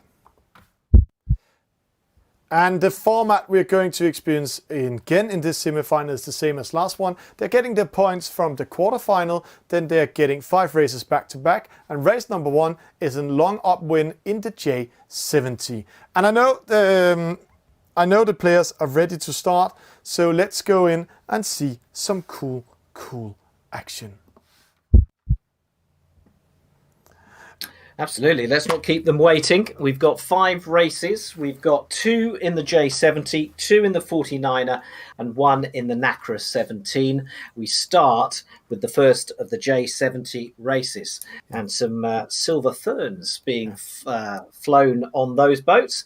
But obviously everyone here is Spanish. It is the National Spanish Championship. And it's a real pleasure and an honor to be asked to cover this, isn't it, Thomas? Because here we are gabbling away, not in Spanish, but in English, because eSailing is now such an international sport, such an international esport, that people are watching this all around the world. And one of the reasons for that, apart from how well this has all been organized, is that we have some of the world's top sailors competing in these semi-finals for a place in tomorrow's final. Yeah. Right, let's focus in on this pre-start now. 15 seconds to go, and the breeze sort of coming down the course from that top mark right now. As they start, they will complete 2 laps, 2 upwind, 2 downwind, as we've seen in the previous semi-final. And right now it is go in race 1 for this second fleet in the semi-final of the Copa de España. Dominguez, Hector, getting a good start. So is Vivaracho. We've talked about who he is. Timo and Tony Frau all in there, and not a single penalty amongst 21 boats. Yeah, but one false start that was for Mario PQ, but it looks like he's back in the race, currently in fourth, going to the right-hand side. And the boat you're seeing here slipping around in the middle, the committee boat didn't, and the safety boats didn't push him away. That is a spectator, so don't worry about him, Mach 1. But it is Vivaracho in the lead. He is here, going to the right-hand side, but he's going into lighter wind. The harder breeze are in the middle. Watch that radar. It's looked like the race course is divided into 3 areas. Light wind, hard breeze, light wind. So interesting when he was going to tack in, cross in towards the race course. Yeah, I thought Vivaracho was trying to get back into more into the centre of the course. And he tacks now. And he'll probably find some extra breeze where he's going. But obviously, he's going to need to put in a few extra manoeuvres to get to that top mark, despite the speed. Anyway, nearest to us with the pink sail is Timo, and he's currently sitting third. So 4 legs, 2 upwind, 2 downwind. Vivaracho currently out in front. and see all this action in the left-hand side. The wind has shifted a little bit in favor for the left-hand side here, and we can see the wind is actually breezing out, so it's a light wind all over, but in the middle here, it's Luis's span. It hits a boxing guy, then we have 2099, we have his span 1418, and Antonio, and these two boats, it's actually two of my favorite skippers in this competition. That's Augustine and that's Antonio MDDR. I know them from the international races, but right now they're under pressure. They are. Vivaraccio hits the ley line, goes just a little bit early from the ley line, and the other boats losing positions actually. So it's Dominguez Hector, the coach, in the lead, Alec. Yes, he is. Let's see if he's still there. I don't think he will be. Once they're round this mark, Louis España, 1948, also comes in there. A penalty. Penalty on boxing guy, and Vivaraccio picks up a penalty as well. We didn't see that. Be worth. Oh no! Antonio hit the mark. Did he round it? Yeah, he rounded. No, did he round it? Let's see. Yeah, it looks like he just hit it, but it looks like from my eyes that he maybe not rounded, but dropping to 9. But Alec, I have one interesting observation right now. It looks like a lot of people are copycatting Bandito with the pink sail and the unicorn, and hope it's giving them luck into the sails, because we have 2 pink boats, 2 unicorns in this race, and right now they are in the lead. But a split. Luis going to the right hand side, the unicorns going to the left hand side, and the unicorns are into a harder breeze and much more wind, so they are really doing a great job. That's boxing guy, and it's Samu. Yeah, the fleet really divided over the whole of this downwind leg. And Louis España with the yellow spinnaker there, already heading towards that bottom gate. Looks fairly even, breeze-wise, down at the bottom. And boxing guy coming in. And let's see which mark they choose. Yeah. It's neither here nor there, really. I think they're all going for that, the one closest to us now. And here comes the red sail of Manuel. And the youngster right behind him, España 1418 as well. Oh, it's busy, isn't it, down here? Tony Frau gets round. But a Vivaraccio, penalty. gosh, he's dropped down to 16th, picks up another penalty. He started so well, but this race has run away from him now. Yeah. But it's quite interesting to see they actually all rounded the favorite side of the mark rounding, except one boat. And that was Super Nitro. He went to the opposite side, so he sailed a little bit longer distance, and luckily for him, a lot of penalties were happening out to some of the other boats because they were clustering up, so he actually won some position. But see here, he's dropping down now to 18th position because he's sailing a longer distance than the rest of the fleet. Luis España in the lead, going to battling Samu, and then we have Dominguez Hector and Hopkins side by side. Boxing guy dropping down because he went a little bit far out in that downwind action, so he's going to battle for his 6th position. Opposite, we can see that the server is giving 2nd place to his span 1418. That's Augustine, but I'm not sure he's going to be in 2nd. That is a server glitch. Antonio MD coming in 5th. Luis España in the lead. It's actually, it looks quite well for Luis and also Samu if we are watching the meters. But what a battle we're going to have for 3rd, 4th, 5th, 6th, 7th. They are all side by side when they're coming up to the top mark. They will almost arrive at the same time, Alec, here. Yeah, but what a lead that Louis España has built up.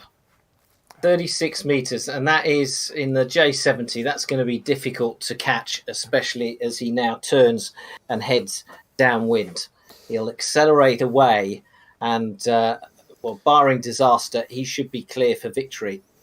Yeah, it looks like it is a clear victory. And also Samu in second will keep that position, because remember, when they have the spinnaker up, goes downwind, then they hit maximum speed within 4 seconds. But it's a very light wind downwind. See, 8.5. Before we had 13.2.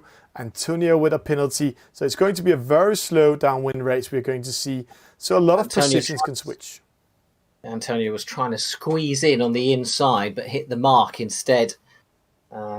He had, left himself nowhere to go, really.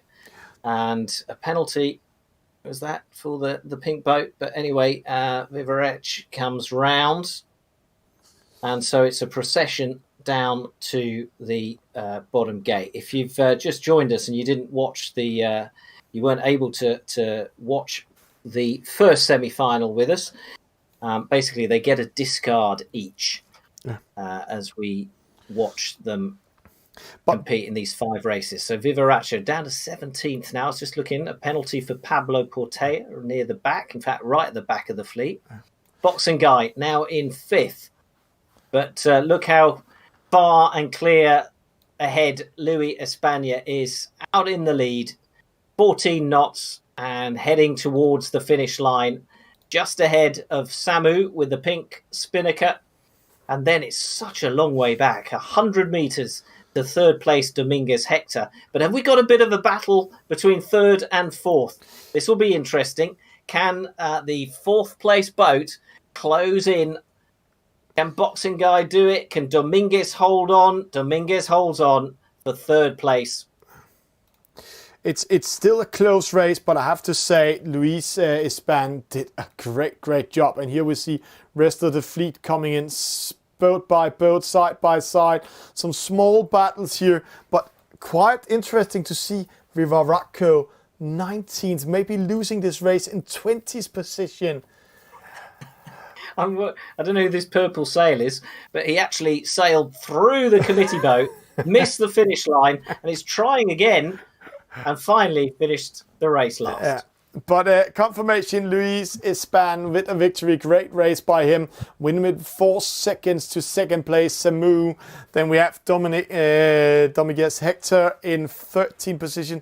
13.5 seconds behind the leader is 2099 in 4th, Boxing Guy 5th, Hopkins BB in 6th, Antonio 7, Jose Manuel Ruiz Sanchez in 8th, Tony Frau in 9th, Espan 14-18. Actually, one of the boats I saw as one of the top boats here, skippers today, in 10th, Ramon in 11th, Super Nitro in 12th, Alfonso Fernandez Perez, a name I really enjoyed to say. It's so powerful.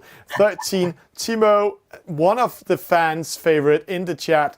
In 14, Mario PQ, who had the false start. 15, Giulio in 16, Max is 17, and Vivaracho in 18. That's not giving him an Olympic medal in eSailing, that position. Pablo G. Portella in 19, and Tura, who missed the gate, in 20. The stats is a quite mixed also stats here. It's the winner sailing the shortest distance, and that's why he's winning this race. But then he didn't capture speed most. But what a great upwind race he had in the first leg. And then we can see the person in second and the leading boat got 2 penalties in that upwind, or actually they went to the left-hand side and lost everything. That's how race number 1 was unfold. So let's get ready for race number 2. De ánimo o un aplauso puede dar una fuerza inimaginable. Por eso ahora todo nuestro apoyo va para ellos.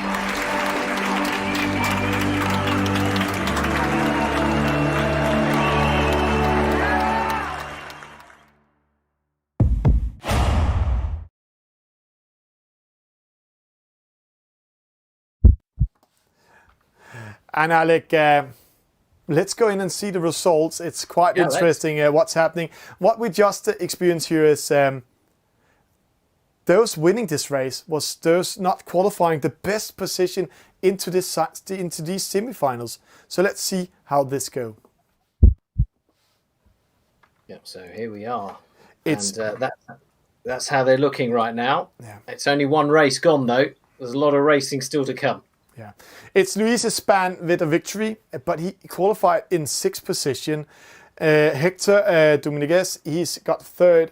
He qualified in 5th. But let's see the overall leader qualifying in 1st position, Ramon. He got 11th in this race, and the other one qualifying, Tura, who qualified as a winner from the quarterfinals, got last. 20 points. So starting with such high there from the discard means that they don't have time to miss up any more races today. Then they will not be in top 10. Yeah, I mean, what we've seen, again, if you've just tuned in, you didn't follow the first fleet semi-final races, what we found was that consistency was key. So in the early races, we had a lot of guys coming through, winning those races, but they didn't continue throughout the 5, and it was those who were most consistent, those who were in the top 5, in the top 3 most often, that finally won through to the final. So we'll see how it goes. We'll see how some of the favoured sailors here settle once they get into the racing a bit more. And race number 2 is coming up. Let's see a little bit more what's up to us here. The race number 2 will be in the 49er, so a faster boat than the J70, but it's the same race format. It's 2 laps, 2 upwind, 2 downwind, so 4 legs, or 2 laps as I call it, whatever you want. And we are still on the Bay of Palma in the absolutely stunning island of Mallorca in the Mediterranean. Yeah, and this time we're going into a much faster boat, Alec. And to all new viewers, the 49er is a fast boat, and it's 1 upwind. Let's see, upwind it sails around 11.7 and knots, so you can actually win a lot of meters upwind going into the wind. It's all about wind being in the wind here, so you can win around 20 to 40 meters upwind. It only have a wind shadow of 23 meters, so it's not good of doing some downwind action and attacks. We're getting ready for race number 2. Let's go in to watch it.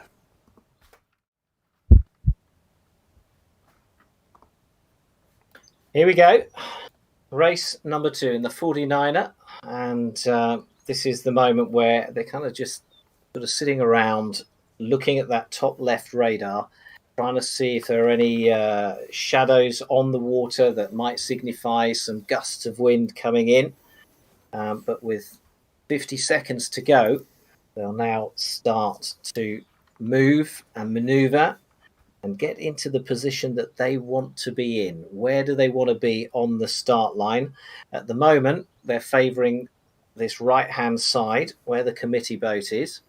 But with so many boats, they will be spread across the start line, and they'll want to steer clear of the others. We've been seeing lots of penalties in the other semi-final, and it was a fairly good start in race number 1. So they'd obviously been watching the other semi-final and realised how dear, especially in the 49er, getting a penalty at the start can be. Yeah, and here 10 seconds to start. Max with a penalty. That was slowing down.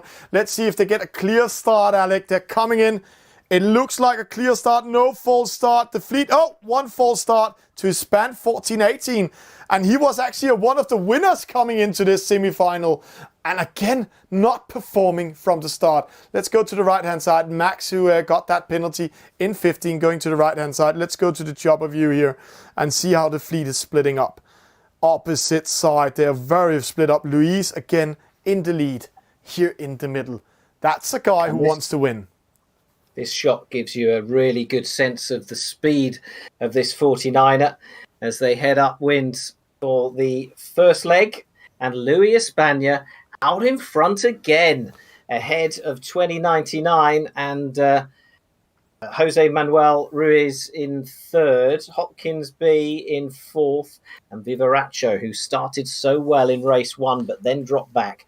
Vivaracho currently 5th. Yeah. 5 boats doing a great start again. Espan at 2099, Luis Jose Manuel, Hopkins and Viratko. So let's hope Viratko is not getting a penalty this time. They are in a good position. But right now we are watching at Boxing Guy, and all the wind are in the middle of the course. So they are really going into the middle here, trying to get some wind. See the crosses here. It's Luis, he's dropping down, but he will get in front of Boxing Guy and control him. See, nice tack there. Yeah, this fleet heading towards the dotted white line, the ley line, the most efficient way to the mark.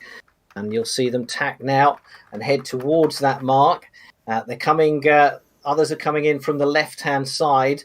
One of them sticking to the middle of the course. But he's going to have to put in at least a couple of tacks in, and that's going to lose him time. But our leader right now is España 2099. Second place is Jose Manuel. And then comes Vivaraccio, moving up from 5th to 3rd. Louis dropping down from 1st to 4th. Boxing Guy in 5th. Hopkins B in 6th. And a couple of penalties as well. Supernito and Max 1123 picking up penalties. Tura, who finished last time, is 20th this time as well. Yeah, and he also came into this race as a winner of the quarterfinal. So this just showed the level of this Spanish championship, that the winner of a quarterfinal is last in his second race again. Battling downwind. We see here Pablo G. Portela, Antonio MDDR. That's some of the fans in the chat cheering on them, but they are actually a little bit behind. So let's see the battle in the lead. Luis getting dirty air by Boxing Guy. Hopkins in 6th, Vivaraccio in 3rd, Jose Manuel Ruiz Sanchez, and then we have 2099 coming in. And right now it doesn't matter which side they go to. Oh, what's happening there? Boxing Guy losing everything. Wrong. Don't drink and sail at the same time. He went outside of the mark, hit a boat, got a penalty, and then came back again. Drops to 7 in that battle. That's good news for Luis, because now he's all by himself again. Of course, some of us sail much better once when we're drinking and sailing at the same time, but not in the case of these top sailors. Luis España here now trying to regain the lead, but Vivaraccio has gone out in front and is building a lead on this second upwind leg. Yeah. And here Hopkins almost getting a penalty. We just see it from top by Luis, but Luis tacks away.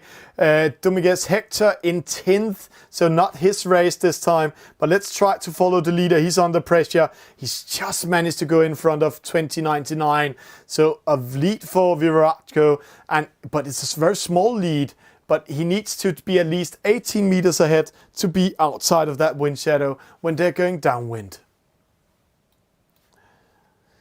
Hopkins, Jose Manuel, Pablo Portela, and opposite here, Timo, fan favorite from the chat, in 13. Not a good position. He's very good in the international races, dropping to 12, but he's crossing in. How many positions will he win? We will keep that eye on him. Timo, as you say, a well-known e-sailor. Let's follow the leaders round, though. Vivaraccio is first. Then comes España 2099. Third place for Jose Manuel. Hopkins B in 4th. And Louis in 5th. So it's all about whether they can catch Vivaraccio and close him down on this final downwind leg.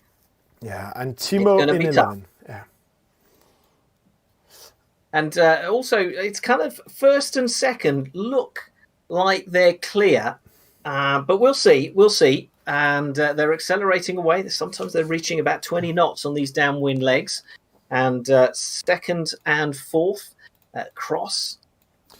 They're crossing, but there's too much distance in between them. So no excitement for top 3. But see the battle for 4th. Luis and Hopkins are battling. A battle for 9th and 10th and 8th.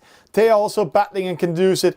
The way you win or lose this boat downwind is getting into lighter wind, then you lose big time, or else you actually just need to keep in the wind. It's upwind, you're winning in the 49er. But let's see it here, a battle for that 4th position. Luis coming in, great position here Throwing dirty Victory air. then for Vivaraccio, out in front, crosses the finish line, takes his first race of this semi-final. Second for España 2099. So close here between Louis, who comes in behind Hopkinsby, and also Jose Manuel and Hopkinsby. A real battle there. So pretty close, but out in front, Vivaraccio, he couldn't be caught. The former Rolex Sailor of the Year for Spain takes the victory in race 2.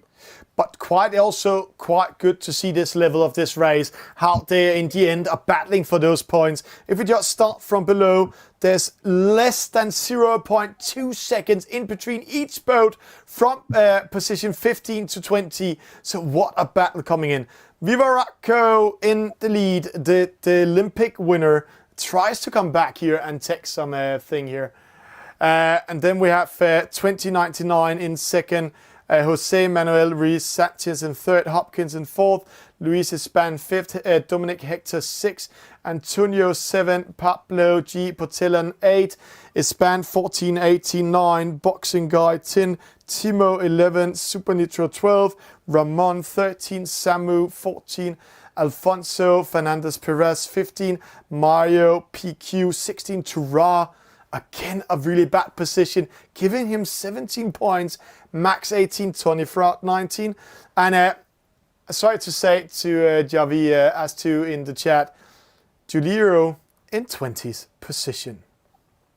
Stats. He's got a supporter in the chat, has he? Yeah, yes. A huge supporter in the chat. Best start for Alfonso Fernandez Perez, 0.3 seconds. That's a world-class start in this game. And also in the 49, a very close start. Still the shortest distance was 2099. But when we watch this here, we can see Vivaraccio, he actually won that race upwind. Won it in the downwind to the gate mark. And there he won that race in front of 2099. Jose Manuel Ruiz Sanchez, he came back in the race, in the upwind race. Hopkins also winning there. Luis, yeah, he drops down in that action there. So top 5 didn't switch much position, but Boxing Guy got that penalty and jumped all the way from 6th to 10th. Great stuff, and it's the NACRA 17 next. Yeah, NACRA 17 coming up after this commercial.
And Alec, good stuff we have today. Two very close semifinals. And again, we have a scoreboard mixing up or down on everything again. Yeah, 2 very different races, the J70 and the 49er. Well, let's have a look at that scoreboard when we can, because I think we've had a real shuffling of the pack. One of the favourites that we were expecting to see do really well in the first race, but he disappointed, came through. Vivaraccio came through to win this second race. And you and I were also discussing at the start whether, experience on the water could be sort of outflanked and beaten by sort of the young experience of the young eSailors on the virtual waters. And what did we get in race 2? We got Vivaraccio, hugely experienced Olympic champion from 2008, winning, but right behind him, the young sailor España 2099. And here we see the scoreboard before going into next race. And when we see it here, we have Luis Espan in the lead with 12 points. Only a discard of 6 points. That's actually his qualifying score. There's the highest point. But a player like Vivaratko in 8, he has a discard with 18 points after next race. So if he doesn't screw up rest of the day, but doing a great performance, then he will be in the lead, Alec. But it's a high discard number to have. So right now, Hector, Jose... I think I think at this point, they don't need to be thinking about discards. They need to be doing as well as they can. They've only had 2 races. And if you're racing for your discard after race 2, then that's a recipe for disaster in my mind. So they'll be wanting to come out and do absolutely as well as they possibly can and not rely on any discards. Yeah. Let's get ready for race number 3. And Alec, it's a NACRA 17. NACRA 17. It's upwind, downwind, as all the races in this semi-final are.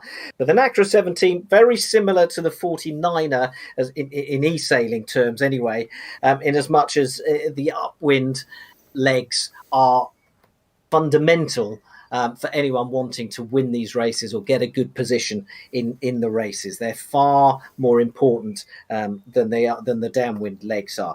But the NACRA even faster if the conditions hit perfection. The NACRA even faster than the 49er, and the same sort of wind shadow as well. Yeah, and it's interesting because. The NACRA is a fast foil boat, and it's faster than the 49er, but it's won by not being in the hard breeze, but it being in medium wind. Let's get ready for the next race. It's coming up 1 minute to the start. And there we go. Race number 3, Alec. The NACRA, the foil boat. Into the 60-second pre-start, and we've got Antonio. DDR, we just caught a glimpse of that. Samu, and let's see if we can find our leader. Our overall leader is Louis. Yeah, let's find Louis. He is. I'm just putting you to the test now, Thomas. No, he's there. He's in the red boat this time. So let's go close to Louis. There he is. So these guys can change the colour of their sails. Obviously, they've changed boats, so they've got different liveries according to the different boats. Right, 20 seconds to go. They're gathering, not generally near this committee boat, but they're spread out far more across the start line than they were in the previous 2 races. So maybe a change of tactics for some of them. A penalty for Pablo Portela in that pre-start. Penalties all round, at least 6 penalties there.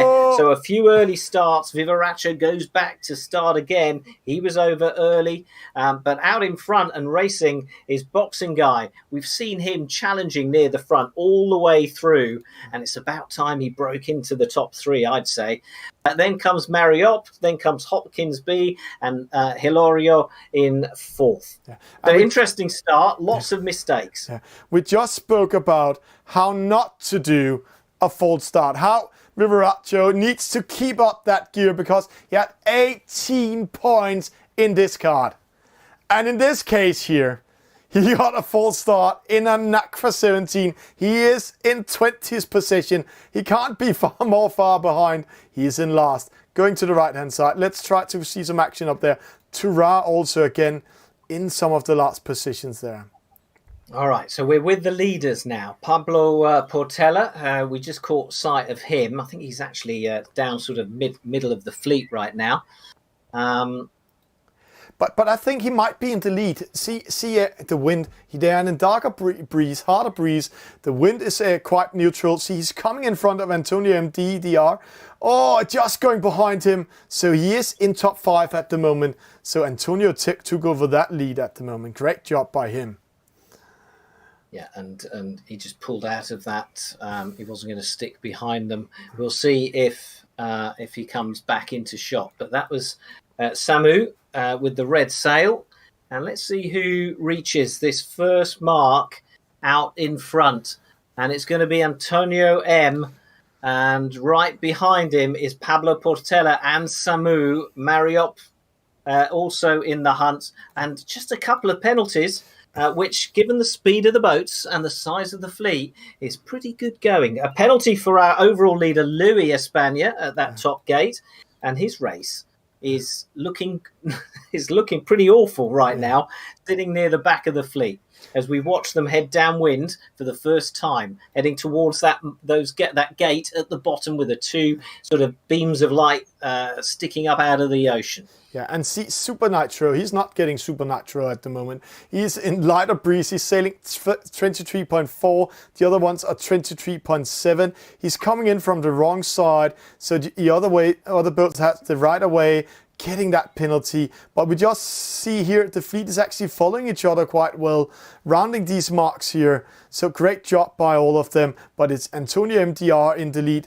Pablo Portela, as I said, he's in second at the moment. Great Another job. penalty for Louis, our overall leader. Another penalty for Boxing Guy. Yeah. So some of those boats that we've seen do really well in the first two races, having trouble this time round. And huge trouble, that's actually giving him a very bad discard. Getting a discard with 20 points means that no matter what you're doing the rest of the day, you get full score. Viratko battling a way up, he's in 11 at the moment, so great comeback for him. But we need to keep an eye here on the right-hand side. Let's try to go up here. Up here we have Super Nitro. He's currently in 19, but let's see when he's crossing in. He's too far away. The young 2099 crossing in also. But will he cross in front of the others? No. The boats here on the opposite side with Antonio MDDR, Pablo P. Portela and Mario PQ are in a very good position to take a win. Yeah, coming in to the top mark. One more leg left after this. Antonio MDDR out in front. It's not that much of a lead, 25 metres at this speed, slightest mistake, and we'll see Pablo catch him. Mariop in third. Tura, at last, puts in a good performance in fourth place. Yeah, and what a comeback from him. He's winning the quarterfinal, coming into this semi-final with 1 point, losing the first race, getting second last in the second race, and now he's in fourth. But is it too late for him to be back in this race? Yeah, we're not seeing the consistency that we saw in Fleet 1 of the semi-finals, are we? But right now, they're heading towards that finish line. And Antonio MDDR, he has got that victory. He's pretty uncatchable now, unless he makes some terrible mistake. So Antonio MDDR is going to be our winner. But what about second and third? How close is it for that? Looks like Pablo is going to take second place. Pablo Portela with the black sail takes second. Here comes Mariopki. And Tura finishes in fourth. His best result so far of the semi-final. Samu in fifth. And Max 11:23 also coming in there. So definitely there are lots of inconsistencies within the fleet and within the results. No more so than this man, Louis, our overall leader, who will no longer be our overall leader, crosses the finish line. 2 from last. He is going to be so disappointed with that. Yeah, and what a disappointing for the overall leader. But luckily for him, this is the discard. But he cannot screw up rest of the day. Mistakes will give him maximum points rest of the day. Antonio MDR with a victory. Pablo G. Portela in second. Mario PQ in third. Tura in fourth. Samu in fifth. Max in sixth. Giluio in seven. Hopkins in eight. 2099 in 9, Super Nitro in 10, Alfonso Fernandez Perez 11, Timo, a player I have seen in the top of today, in 12, Ramon, who qualified as number 1, in 13th, Dominguez Hector in 14, Jose Manuel Luis Sanchez 15, Vivaracco 16, Tony Fraud 17, he has been there all day. Luis, the overall leader, 18. Span 14, 18, 19, and Boxing Guy 20. I can't calculate who's in the lead and how close this is, but this is going to be a very close top 10 race in this semi-final too. Antonio with the best start, and Antonio sailing the shortest distance, Antonio winning the race. But see, Pablo G. Patella, not the best start. He started in position 15 and then he made a fantastic upwind race, came in second. Great job by him. We'll be back in a few seconds with the next scoreboard here.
And Alec, again, I have to say, I was wrong, wasn't I? I said he was going to lose his first place, but Louis still out in front. Yeah, but it actually a big loss for him, because 18 points in this card, Alec.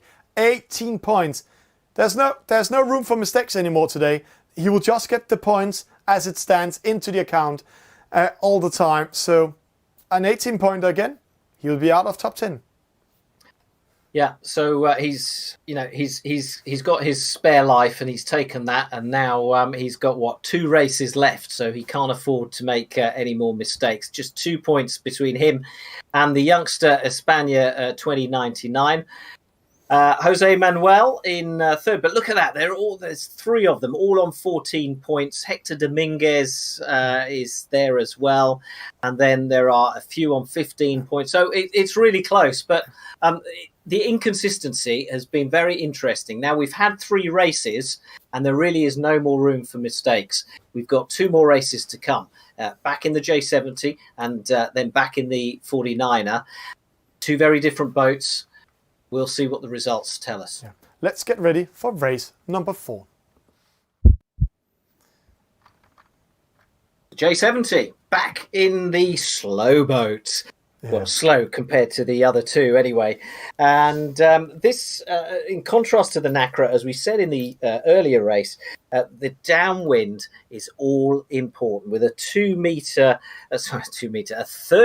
wind shadow, you can create all sorts of trouble for the boats behind you. So it's really important to get out in front in the J70. Yeah, but it's very impressive what we are going to see. It's, again, a tactical and strategic boat.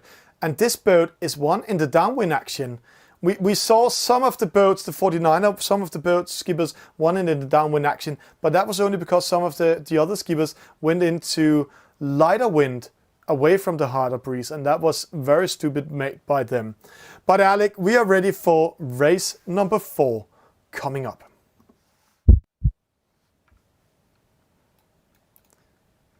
And here we go. Yeah.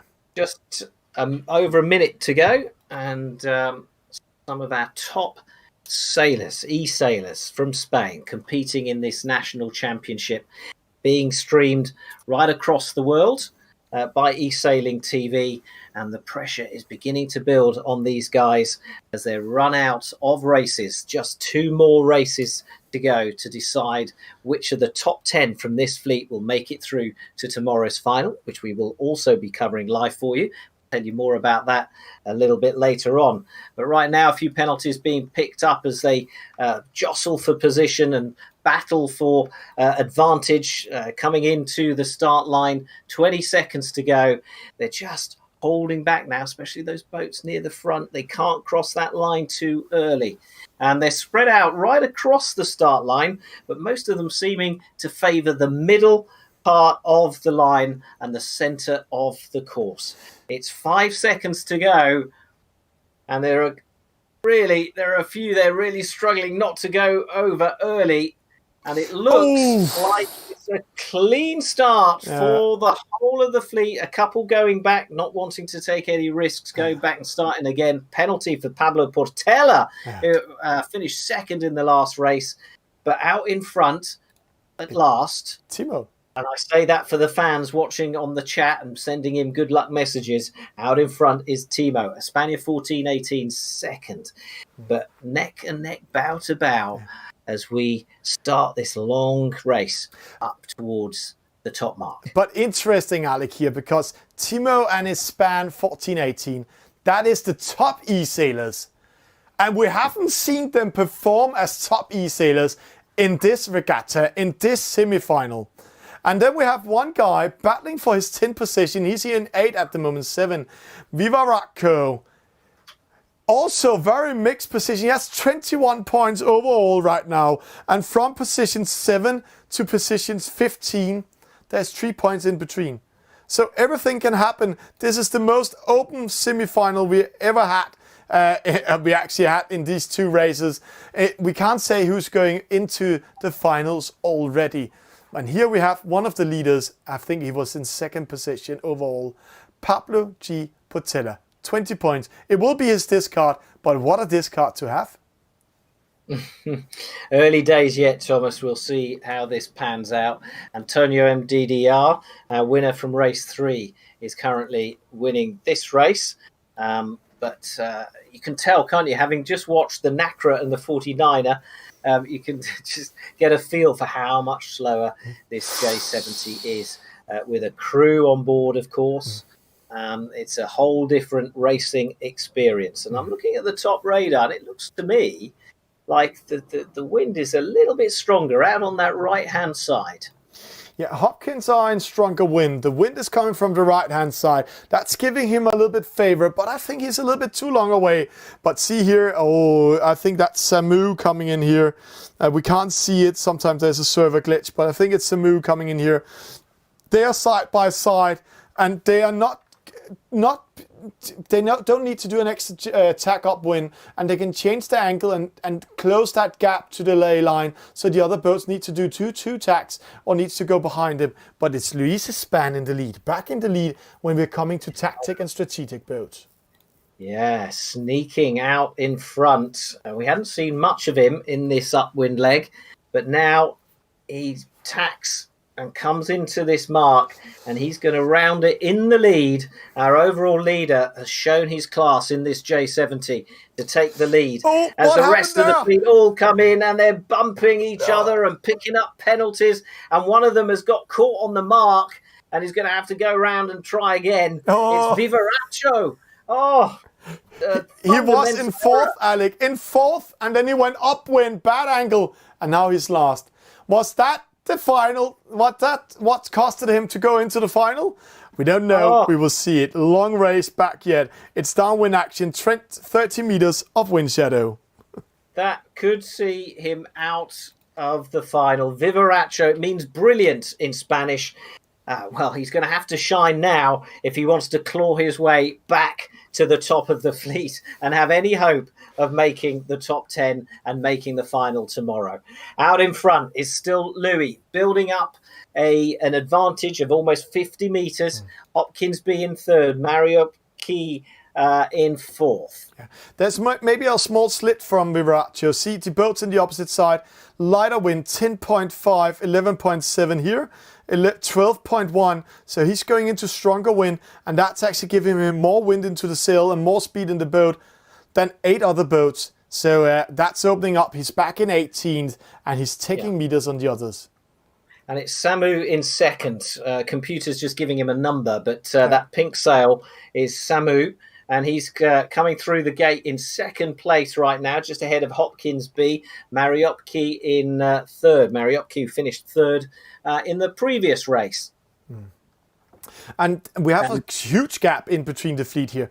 Six boats in the lead, and then we have rest of the fleet coming in here, all at the same time. And Vivaratco, did he get a penalty? Yeah, he got a penalty for hitting the mark. It looks like he came clean in there because there was so many penalties, but still in 16 now. No, going upwind again, losing that momentum. Yeah, Vivaratco out of it now. He's lost his head, and I can't see him getting back into it. But Louis really dominating. Clearly, the J70 is his favourite boat because he dominated the first race and won it in the J70, and now once again he's dominating in the J70 class. So clearly his favourite boat to compete in. Pablo G. Portela out on that far side and challenging Samu for second place. But remember, he had the worst start of all. And you said, let's see if he can come back. He actually started in 19th position. He's back in second. But will it be second when he's coming up to the top mark? He's tacking up. And will he be in front of Alfonso Fernandez Perez? Yeah, he is. And Mario PQ also needs to tack up. And then Mario is in trouble with Hopkins. But he's behind Samu, who is in front of him, and Luis. Great job by Pablo. Yeah, Pablo Portela, young 420 national champion in Spain, and trying to be an eSailing national champion here on the waters of Palma. But Louis, with the yellow sail, approaches this top mark, and I think the race is his. So let's watch this battle for second and third as they come into the top mark once again. Louis is clear. He's going to head off downwind to the finish line for the final time, obviously. Alfonso Fernandez Perez now moves up into third. And Hopkins B manoeuvres just behind Pablo Portela, so to avoid penalties. Mario PQ also in there. And Vivaratco well back in 19th and just approaching the gate now. Yeah, but interesting to see. We have this split. It is a victory for Luis. Alfonso going into the middle, a little bit more wind in the middle than where most of the fleet are here. So interesting to see if he actually can go up and take second. Samu 13.1, Alfonso 14.1. So Samu losing this, and Luis Luis is so much ahead that he cannot lose it. But Samu is under pressure. Let's see this battle here. Now, Alfonso Fernandez, I'm not quite sure where he's come from, really. He's just consistently worked his way up the fleet, played it safe, fast as possible. But, of course, he's struggling with that wind shadow of Samu's as he tries to close the gap on him. But what about this black sail closest to us? Hopkins B coming back into the race and now challenging Pablo Portela for fourth place. Louis crosses the finish line to win his second race of this semi-final. Alfonso is going to take second, and it's really close for third. But in the end, Samu takes second. How did he do that? He just caught a puff right at the end and took second place. Yeah, it's a very, very close one here. But again, also shows this level in Spain that it's such a close race. And there we have Tura. We just lost him again.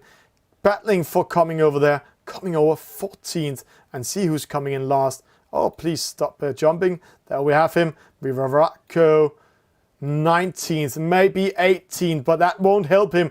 And Timo also down there.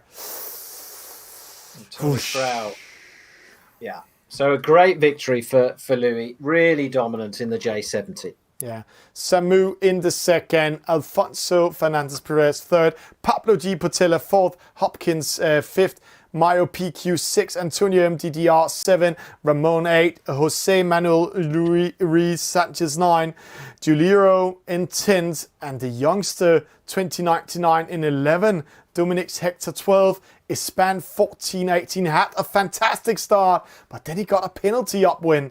dropping to 13, Super Nitro 14, Tura 15. That has not been his semi-final. He had a very, very fantastic quarterfinal. Max 16, Boxing Guy 17, Vivarakko 18 points, Timo 19 points, and Tony Fraud has been in the last positions all day, getting last this time.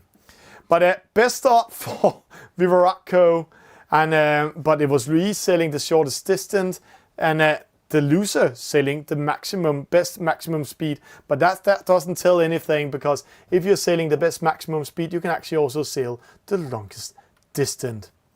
And where was this win and loss? See, upwind, Vivarakko had a great start, then he got a penalty and dropped to last position just after the start, battling his way up to 16 and dropped to 18. Oosh, that is a hard one to swallow. Great races, but the big winner in this race is Alfonso Fernandez Perez, starting in position 18, battling his way upwind to 8, battling his way downwind to 6, battling his way upwind to 3rd, and then he took 3rd overall. Great job by Alfonso. This was race number 4. Let's get ready to the final race, race number 5, the deciding race of who's getting in to the final tomorrow.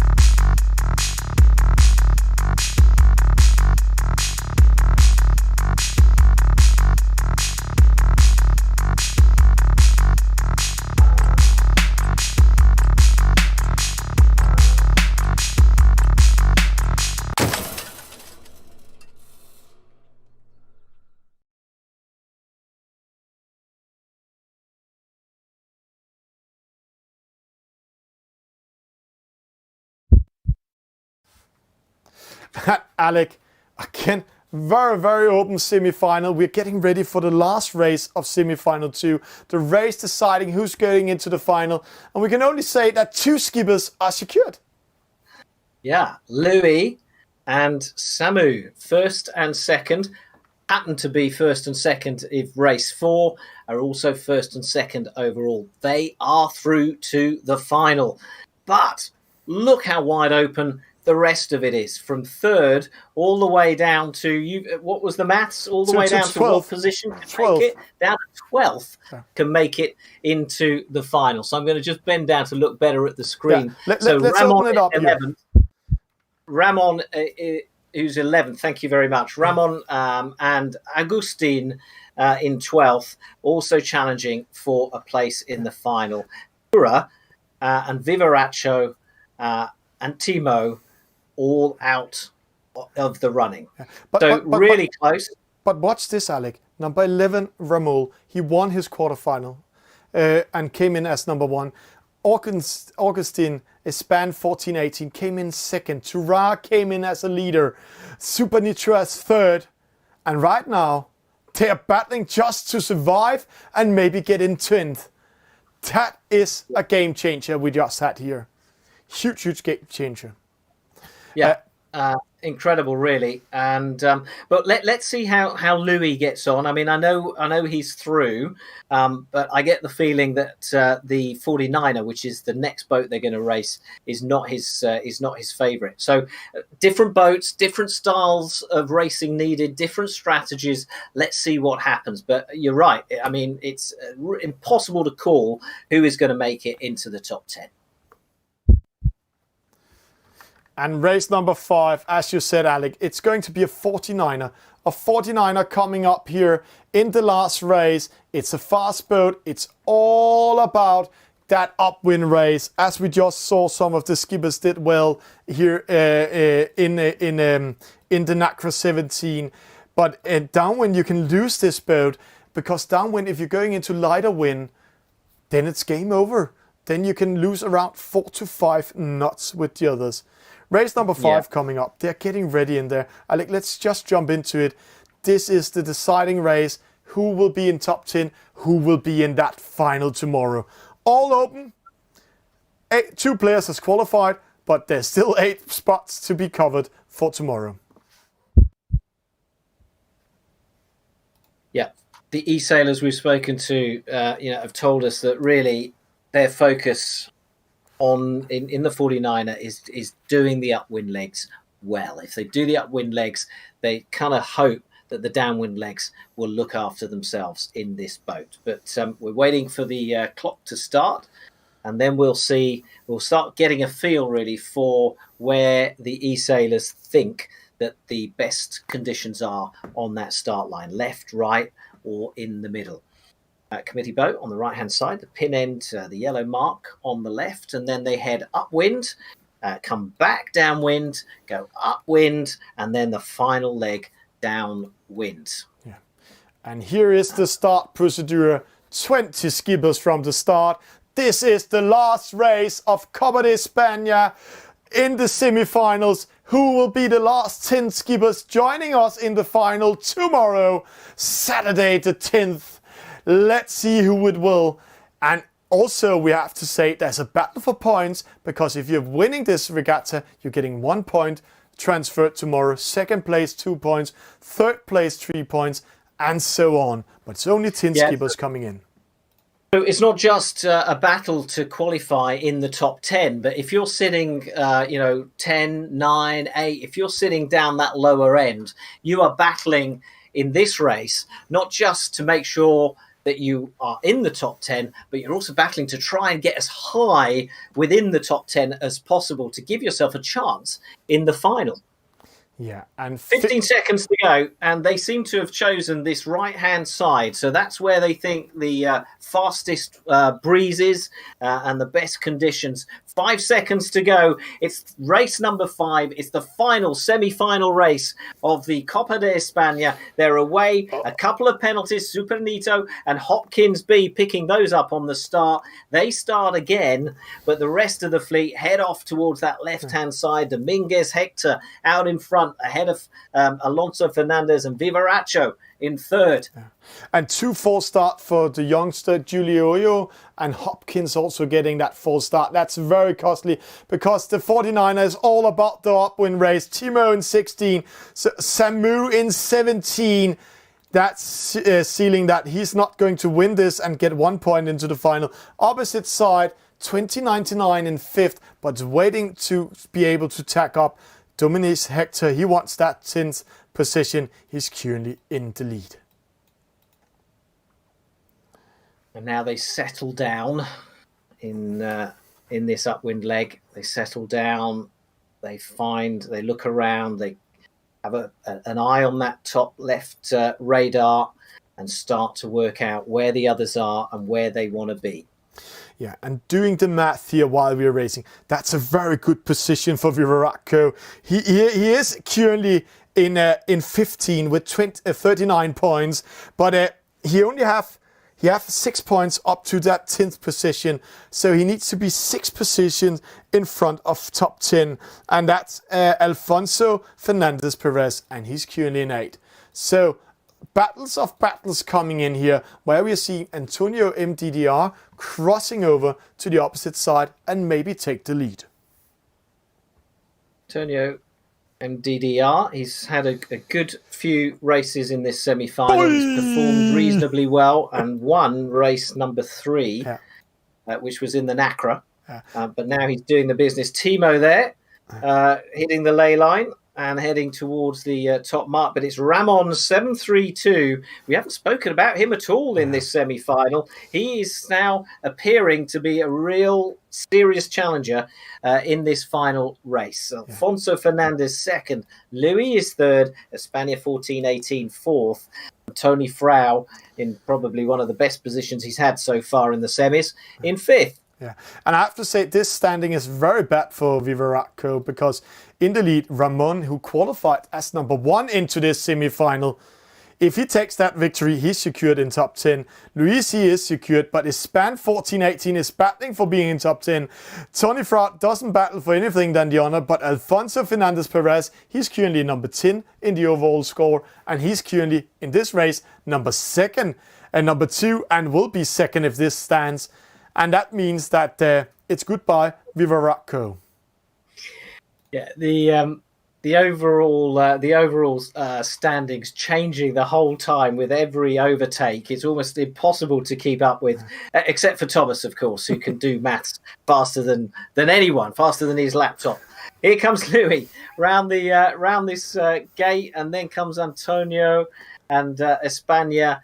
So Ramon 732 now clear out in front, about 40 meters as he heads upwind. At the halfway mark of this race, Alfonso Fernandez in 2nd, Tony Frail in 3rd. But there was a penalty for Timo, who had been doing pretty well and has now seen him drop to 13th. So not the best race for Timo, the man who enjoys sailing classic boats in the Canary Islands. But here we have a very interesting math, Alec.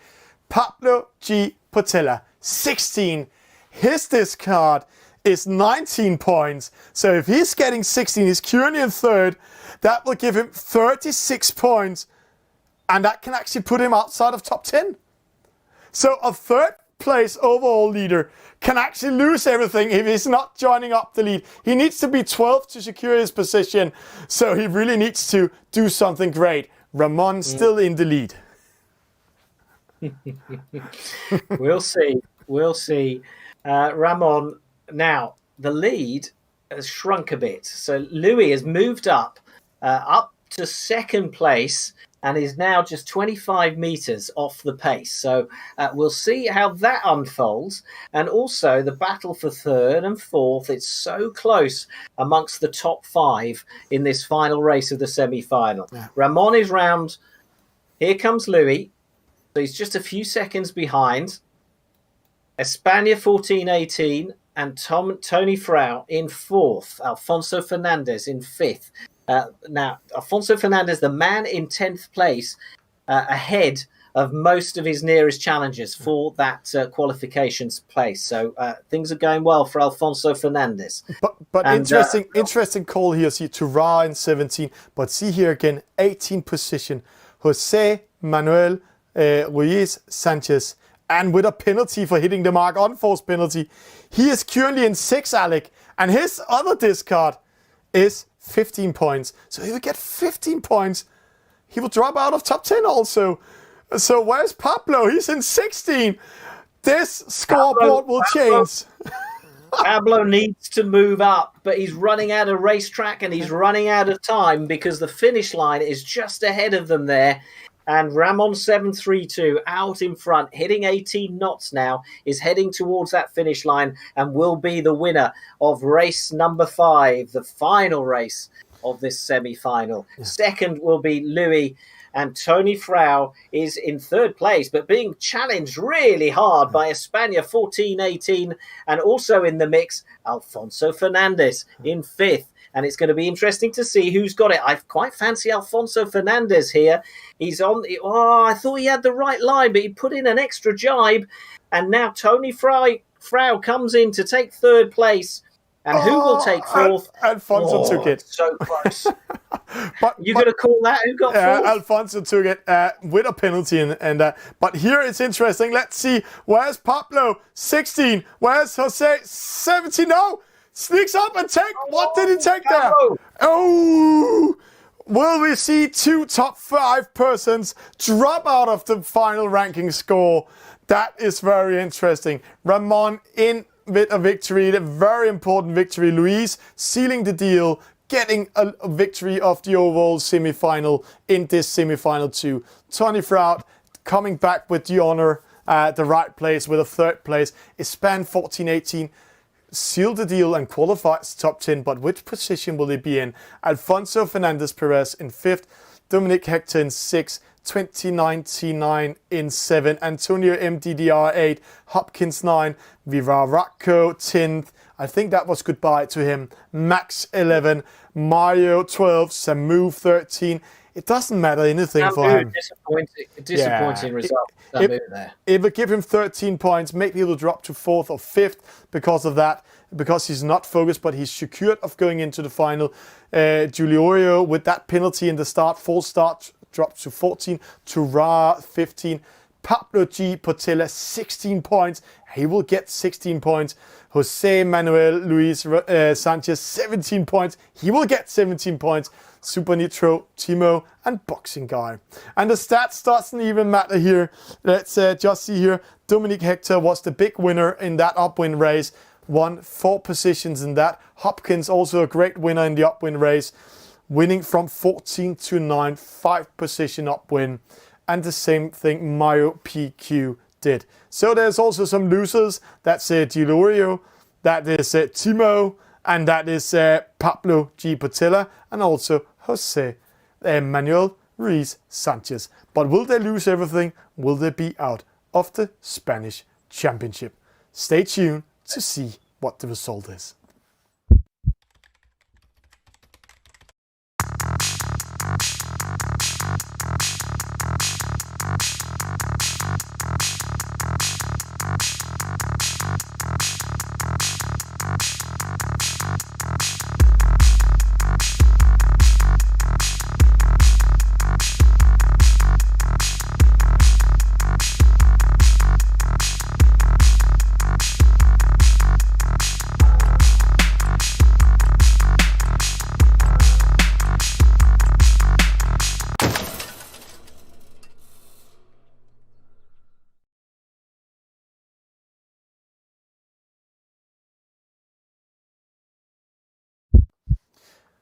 And Alec drums us up. We haven't upgraded the scoreboard yet.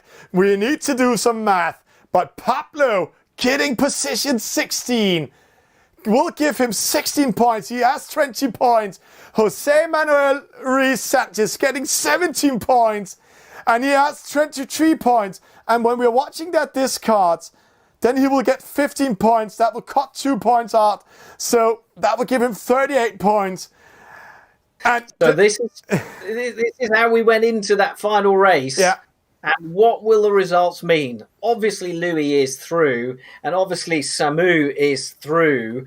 But what about the others? Will it be goodbye Pablo? Will it be goodbye Jose? Let's see. Drums up. We will upgrade now. And there we go. Top 5, top 7. Just to say it, to make it a little bit exciting. Luis is with a victory. Antonio in second. Samu, that's very stupid, losing 1 point going into the final. He could have 2 points instead of 3 points. Almost getting 4 points. The youngster 29-9 in 4th. Hector in 5th. Hopkins 6th. Pablo secures 8. Ramon with that victory gets 7. Alfonso Fernandez Perez 9. Mario PQ 10th. But see who drops out in 12th. Jose Manuel Ruiz Sanchez. Losing everything in last race. Viratko couldn't come back. Yeah, so some surprise names failing to make it into the final. Vivaraccio, Tura, who did so well in the quarterfinals. Tony Frau, unfortunately, yes, he came in 3rd in that final race, but has had some poor results and inconsistent results through the semi-final. Boxing Guy finishing in 19th. But anyway, congratulations to those who made it. It really did come right down to the wire, right down to race number 5. But in the end, it was Mario PQ who sneaked in 10th place. And it's quite interesting. He only sneaking in that 10th place because Augustine got 4th and not 3rd in that downwind battle. And he was so close at getting 3rd. It's 0.1 second, Alec. 0.1 second. Deciding so he's not going to final. Alec Wilkinson, what a great pleasure to watch these semi-finals. Fantastic racing we've been seeing today. Great job here. And also great job by the skippers. What are we up for tomorrow? Real quality eSailing. And again, So many of the Spanish e-sailors are winning the international competitions, and here we are, lucky enough to be able to stream their national championships live. But who out of these top global sailors are going to come through in the final? It's really difficult to call. It's very difficult to call, but we're getting ready to the final tomorrow. It's going to be 12 UK time, but it's going to be 1 local time Madrid and 1 o'clock Paris time tomorrow. We'll be live here on all the channels, all 8 channels you have been watching us today. And it's of course going to be Alec Wilkinson and I guiding you through that exciting final. I wouldn't miss it. After that. Yeah, don't miss it. Don't miss it. Guys and girls and skippers around the world, and especially all of you Spanish e-sailors and sailors there, thank you for a great afternoon in the world of sailing and e-sailing. Great competition, great results. We will see you back again tomorrow.